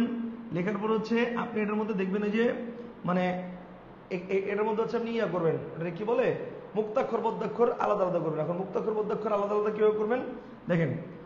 তুমি, অর্থাৎ আপনি কোথায় কোথায় থামতেছেন ওই জায়গাটায় যে আপনি মানে থামবেন। থেমে দেখবেন লাস্টে কি ভাওয়েল আছে নাকি কনসোনেন্ট আছে। যদি ভাওয়েল থাকে তাহলে মুক্তাক্ষর, কনসোনেন্ট থাকলে বদ্ধাক্ষর। তাহলে খেয়াল করেন, তুমি, আপনি তো আর নিশ্চয়ই এমে গিয়ে থামবেন না। মানে আপনি কিভাবে থামবেন, যে আপনি কিভাবে থামবেন যে প্রথমে একবার এম পর্যন্ত থামলেন, তারপরে আই। আপনি কিভাবে বলবেন যে তুমি তুমি আসো নাই, এভাবে বলবেন না। আপনি বলবেন হচ্ছে তুমি আসো নাই। তাহলে তুমি, তুমি, এরপর দেখেন আসো নাই। ওকে, তাহলে এবার দেখেন এই যে তুমি আসো নাই। এখন দেখেন এই যে দুই লাস্টে ভাওয়েল আছে, সো মুক্তাক্ষর। মি লাস্টে ভাওয়েল আছে, মুক্তাক্ষর। ভাওয়েল আছে, মুক্তাক্ষর। ভাওয়েল আছে, মুক্তাক্ষর। নাই ভাওয়েল আছে, বাট অক্ষরটা কিন্তু বদ্ধাক্ষর হচ্ছে, অর্থাৎ নাই, থেমে যাচ্ছে। তুমি আসো নাই, সো এটা হচ্ছে বদ্ধাক্ষর। তাহলে তুমি আসো নাই। এরপর দেখেন বকুল, দেখেন বকুল, এই যে দেখেন BOKUL বকুল। তাহলে বকুল, তাহলে যে বকুল, এরকম বুঝতে পারছেন? এভাবে করে পুরোটা লিখছি। ক্লিয়ার হয়েছেন? ক্লিয়ার হয়েছেন পার্থ ভাই? পার্থ ভাই বুঝতে পারছেন? এভাবে করে পুরোটা লিখে ফেলছি। তুমি আসো নাই বকুল গন্ধে বৃষ্টি এসেছে রাতে। আচ্ছা, ওকে, বুঝতে পারছেন, ভেরি গুড। এখন আপনার কাজ কি? এখন আপনার কাজ হচ্ছে, আপনি জানেন এই কবিতাটার মধ্যে মুক্তাক্ষর যেগুলো আছে, মুক্তাক্ষরের উপরে এক লেখা ফেলতে হবে। কেন? কারণ কবিতা যেই ছন্দেরই হোক না কেন, স্বরবৃত্ত হোক, মাত্রাবৃত্ত হোক বা অক্ষরবৃত্ত হোক, আমার মুক্তাক্ষরে সবসময় এক মাত্রা, এটা শিওর। এখন মুক্তাক্ষরে এক মাত্রা লিখে ফেললাম। এখন বদ্যাক্ষরে কয় মাত্রা সেটা ডিপেন্ড করে বদ্যাক্ষরটা কোথায় আছে তার উপর, বা কবিতার ছন্দটা কোন ছন্দ তার উপর। যেমন আমি যদি এটা ধরে নেই যেটা স্বরবৃত্ত ছন্দ, ধরে নিলাম, স্বরবৃত্ত ছন্দের মূল পর্ব হয় 4 মাত্রার। মূল পর্ব কয় মাত্রার হয়? মূল পর্ব হয় 4 মাত্রার। সেক্ষেত্রে বদ্যাক্ষরেও এক মাত্রা হয়, বদ্যাক্ষরে এক মাত্রা হয়। তাহলে দেখি আমরা 4 মাত্রা করে মিলাইতে পারি কিনা। 1 2 3 4, ওকে, এ পর্যন্ত মিলছে। 1 2 3 4, এখানে এসে 4 থামতে হবে। এখানে মিলবে? এখানে এসে আপনি থামতে পারবেন? আপনি বলতে পারবেন তুমি আসো, তুমি আসো নাই বকুল গণ, এখানে থামতে পারবেন? মানে তুমি আসো নাই বকুল গণ, এখানে থামা যাবে? যাবে না। সো তাহলে এখানে কি করতে হবে? এই জন্য এটা কি করতে হবে, এটা ইয়া ছন্দ, মানে কি বলে, এটা হচ্ছে এই স্বরবৃত্ত ছন্দ চিন্তা করা যাবে না। এটা কি করতে হবে? স্বরবৃত্ত ছন্দ বা, তাহলে চিন্তা করতে হবে এটা মাত্রাবৃত্ত ছন্দ, ধরে নিলাম। এখন মাত্রাবৃত্ত ছন্দ মূল পর্ব কয় মাত্রার? মাত্রাবৃত্ত ছন্দের মূল পর্ব হচ্ছে আইদার 6, 5 বা 6 বা 7 বা 8 মাত্রার। এখন দেখেন মাত্রাবৃত্ত ছন্দে কি হয়? মাত্রাবৃত্ত ছন্দে হচ্ছে বদ্যাক্ষর 2 মাত্রা হয়। এটা বদ্যাক্ষর হচ্ছে 2 মাত্রা বসে দিই, বদ্যাক্ষর 2 মাত্রা, বদ্যাক্ষর 2 মাত্রা, বদ্যাক্ষর 2 মাত্রা। এখন দেখি আমরা মিলে কিনা। দেখেন 1 2 3 4 5 6, তুমি আসো নাই, ওকে, 6। 1 2 3 4 5 6, বকুল গন্ধে 6। 1 2 3 4 5 6, বৃষ্টি এসেছে 6। তাহলে 6 6 6 2, অর্থাৎ তুমি আসো নাই বকুল গন্ধে বৃষ্টি এসেছে রাতে, এটা মূল পর্ব 6 মাত্রার আর অপূর্ণ পর্ব 2 মাত্রার। অর্থাৎ এটা হচ্ছে 6 মাত্রার মাত্রাবৃত্ত ছন্দ রচিত কবিতা। কথা কি বুঝছেন না বুঝেন নাই? পার্থ ভাই বুঝছেন? মারুফ ভাই, পার্থ ভাই, শেখর ভাই, যারা আছেন বুঝছেন জিনিসটা? কবিতার মাত্রা কিভাবে নির্ণয় করবেন? আচ্ছা, পার্থ ভাই বলছে ভাই এটা কি 5 করা যাবে না? আপনি চেষ্টা করে দেখেন 5 করা যায় কিনা। 1 2 3 4 5, 5 এসে এখানে থামে, 5 করা যায়? নাই তো 2 অক্ষর এক মাত্রা, মানে এটা 4, 4-এর পরে হয় আপনার 6 বলতে হবে, নাহলে 7 বলতে হবে। 5-এ তো থামা যায় না, নাই এর মধ্যে তো এক লগে 2 অক্ষর, সো 5 বলা যাবে না। এখন প্রশ্ন হচ্ছে তাহলে ভাই 7 বললে সমস্যা কি? 7 বললে সমস্যা হচ্ছে 1 2 3 4 5 6 7, আপনার এখানে এসে থামতে হবে, এখানে। এখন আপনি কি এখানে এসে থামবেন? মানে তুমি আসো নাই কুলগন্ধে বৃষ, এভাবে বলতে হবে। এখন আপনি কিভাবে আবৃত্তি করেন তা তো না। সো যেখানে থামেন ওই জায়গাটাকে ফোকাস করতে হবে। কনসেপ্টটা কি ক্লিয়ার? আশা করি বুঝছেন। এবার আপনারা আরেকটা কবিতার লাইন দেন তো, যে কোনো একটা কবিতার লাইন দেন তো, দেখি আমরা একটা কবিতার লাইন অ্যানালাইসিস করি। যে কোনো একটা কবিতার লাইন দেন তো। ওই যে রানার নিয়ে একটা কবিতা ছিল না, রানার, রাত নিঝুম নাকি রানার চলেছে পথে, কি যেন একটা কবিতা লাইন ছিল, রানার একটা কবিতা ছিল, কবিতার একটা লাইন ছিল কি জানি, ভুলে গেলাম তো। এটাও একবার পরীক্ষা আসছিল, এই জন্য মনে আছে। সে দাঁড়ান,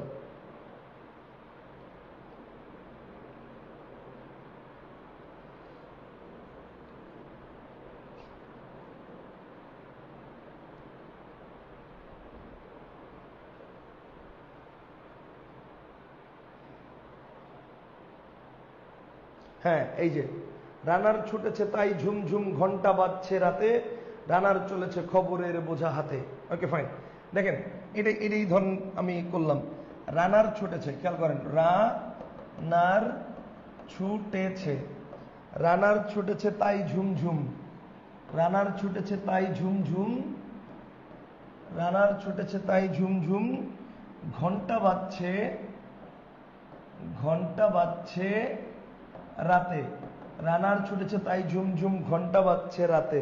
ওকে ফাইন। এখন দেখেন আমরা কি করব, প্রথমে এটাকে আমরা হচ্ছে মানে অক্ষর বের করব। তো অক্ষর বের করতে হলে বাংলিশ করতে হয়, তো আমি বাংলিশ না করে অক্ষর বের করার চেষ্টা করতেছি। দেখেন দেখেন, রা নার, ছুটেছে তাই, ঝুম ঝুম ঘন্টা বাজছে রাতে। ওকে ফাইন, সবাই কি বুঝছেন না বুঝেন নাই বলেন? এই যে এটা ভাঙলাম, বুঝছেন না বুঝেন নাই? রানার ছুটেছে, খেয়াল করেন। এবার এবার আমি কি করব? এবার আমি জানি যে মুক্তাক্ষরের উপরে অল টাইম এক মাত্রা, তো মুক্তাক্ষরে এক মাত্রা বসাই দিব, মুক্তাক্ষরে এক মাত্রা বসাই দিব। এখন খেয়াল করেন, মুক্তাক্ষরে এক মাত্রা। এখন এই কবিতাটা কোন ছন্দ? ধরে নিলাম স্বরবৃত্ত, ধরে নিলাম স্বরবৃত্ত। স্বরবৃত্ত ছন্দের মূল পর্ব 4 মাত্রার, তাহলে 4 মাত্রা যেহেতু, তাহলে এখন আমাকে 4 মাত্রা যেহেতু, তার মানে আমার এখানে স্বরবৃত্ত ছন্দর মুক্তাক্ষরেও এক মাত্রা হয়, বদ্যাক্ষরে এক মাত্রা হয়, তাহলে বদ্যাক্ষরগুলোতে এক এক ধরে নিতে হবে, যেহেতু স্বরবৃত্ত আমরা কল্পনা করছি। তো এখন দেখি আমি 4-এ থামতে পারি কিনা। 1 2 3 4, এখানে এসে থামতে হয়, থামা যাবে এখানে? রানার ছুটে ছেতাই ঝুম, বলা যাবে এভাবে? বলা যাবে না। সো তার মানে স্বরবৃত্ত ছন্দ এটা হবে না। ওকে, স্বরবৃত্ত ছন্দ এটা হবে না। তাহলে দেখি মাত্রাবৃত্ত ছন্দ হয় কিনা। এখন মাত্রাবৃত্ত ছন্দ আইদার 5 অথবা 6 অথবা 7 অথবা 8। এখন এখানেও মাত্রাবৃত্ত ছন্দ তোমার মাত্রা মানে বদ্যাক্ষরে 2 মাত্রা, এটাতেও 2 মাত্রা, এটাতেও 2 মাত্রা, এটাতেও 2 মাত্রা, এটাতেও 2 মাত্রা, এটাতেও 2 মাত্রা, বদ্যাক্ষরে 2 মাত্রা সবসময়।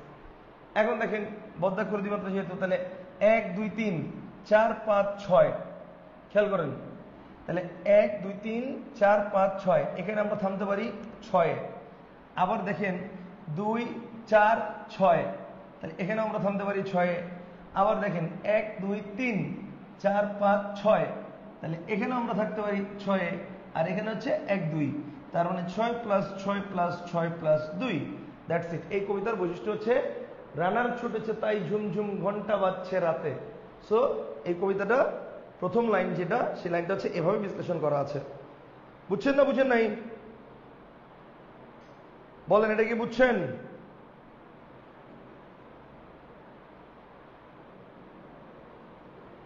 ভাইয়া অলওয়েজ কি আগে 6 হিসাব করবো? না না, 5 6 7 8 সিরিয়াল হয়ে যাবেন, সমস্যা নাই।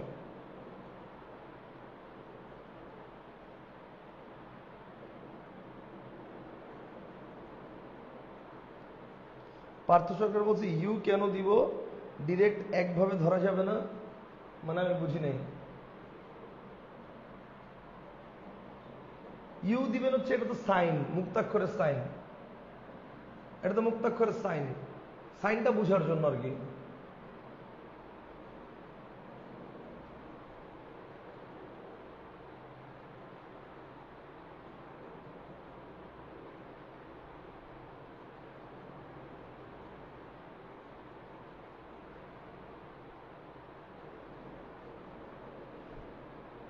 আই বুঝছেন না বুঝেন নাই? আমরা কি অন্য আরো 2-1টা কবিতা দেখব? মানে অন্য আরো 2-1টা কবিতা কি একটু প্র্যাকটিস করাবো?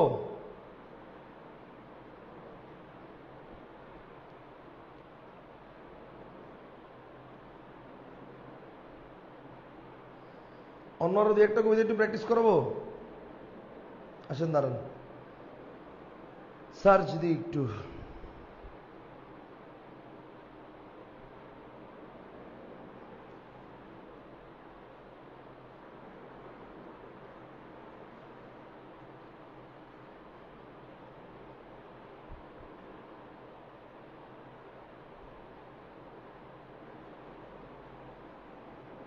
আচ্ছা, মধ্যযুগের একটা কবিতা, মানে এটা লেখা গুগলে সার্চ দিছিলাম, তো মধ্যযুগের কবিতা দেখি আমরা মিলাইতে পারি কিনা।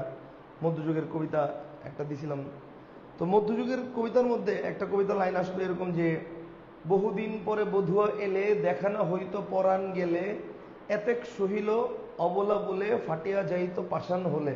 আচ্ছা যাই হোক, এরকম একটা লাইন আছে, দেখি মধ্যযুগের কবিতা আমরা একটু বিশ্লেষণ করে দেখি পারি কিনা। ঠিক আছে, ওকে। বহুদিন পরে বধুয়া এলে, বহুদিন পরে, বহুদিন পরে বধুয়া এলে, বহুদিন পরে বধুয়া এলে, বধুয়া এলে দেখানো হইতো পরাণ গেলে, দেখা না কি, দেখানো হইতো পরাণ গেলে। ওকে, দেখা না হইতো পরাণ গেলে। ওকে, এবার একটু দেখেন, আমরা প্রথমে হচ্ছে এটা কি করব, অক্ষর নির্ণয় করব। তাহলে এবার খেয়াল করেন, বহু দিন পরে বধুয়া এলে দেখা না হই তো পরাণ গেলে। ওকে, বহুদিন পরে বধুয়া এলে দেখা না হইতো পরাণ গেলে। ঠিক আছে, বহুদিন পরে বধুয়া এলে দেখা না হইতো পরাণ গেলে। ওকে, এখন আমি ধরে নিলাম এই কবিতাটা মানে কোন ছন্দ এটা আমি জানি না। এখন আমি কি করব, এখন আমি জানি এটা যেই ছন্দই হোক মুক্তাক্ষরে সবসময় একমাত্র হয়, তো মুক্তাক্ষরে একমাত্র আমি বসাই দিলাম। এবার আমি ধরে নিলাম এই কবিতাটা একটা স্বরবৃত্ত ছন্দ। এখন স্বরবৃত্ত ছন্দের মূল পর্ব 4 মাত্রার, এবং স্বরবৃত্ত ছন্দের ক্ষেত্রে বদ্যাক্ষরও একমাত্র হয়। তাহলে একমাত্র ধরে এবার দেখি 4 মিলানো যায় কিনা। দেখেন 1 2 3 4, 4 এসে কিন্তু থামবে, মিলানো যাবে? যাবে না, তার মানে স্বরবৃত্ত বাদ। এবার ধরি মাত্রাবৃত্ত। আচ্ছা, মাত্রাবৃত্ত ছন্দ, এখন মাত্রাবৃত্ত ছন্দ এটার মূল পর্ব হচ্ছে 5 অথবা 6 অথবা 7 অথবা 8 মাত্রা। আচ্ছা, এখন মাত্রাবৃত্ত ছন্দের ক্ষেত্রে আমার বদ্যাক্ষরে কয় মাত্রা? 2 মাত্রা। বদ্যাক্ষরে 2 মাত্রা। তাহলে এবার দেখি 2 মাত্রা দিয়ে মিলানো যায় কিনা। 1 2 3 4 5 6। ওকে ফাইন, বহুদিন পরে 6। 1 2 3 4 5, তার মানে 5 6 আর 5 11। এবার দেখি 1 2 3 4 5 6 7, এরপর হচ্ছে 8 9 10 11 12। এই লাইনে আছে 12, এই লাইনে আবার আছে 12। দেখা না না হই হইতো, এই না না না, এটা তো ভুল লিখছি।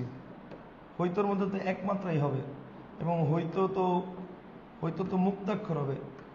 খেয়াল করেন, হই হই HOI, এই যে দেখেন HOITO, হইতো। তাহলে হইতো এটা মুক্তাক্ষর না, লাস্টে ভাওয়েল আছে না, সেটা দিয়ে এরকম হবে। ঠিক আছে, আমার ক্যালকুলেশন নেই, মানে এখানে ইয়া করছিলাম, সরি ক্যালকুলেশন মিস করছিলাম। দেখেন, তাইলে 1 2 3 4 5 6। ওকে, সো এটা তো 6 প্লাস 1 2 3 4 5, এই যে দেখেন 5। অর্থাৎ এটা হচ্ছে 11 মাত্রার মানে মাত্রাবৃত্ত ছন্দে রচিত। 6 প্লাস 5 পূর্ণপর্ব 6 মাত্রার, অপূর্ণ পর্ব 5 মাত্রার। 6 প্লাস 5 11 মাত্রার মাত্রাবৃত্ত ছন্দে এটা রচিত। বুঝতে পারছেন? মধ্যযুগের কবিতা। এরকম যে কোনো কবিতা দেখে নিজেরা প্র্যাকটিস করবেন। কথা বুঝতে পারছেন?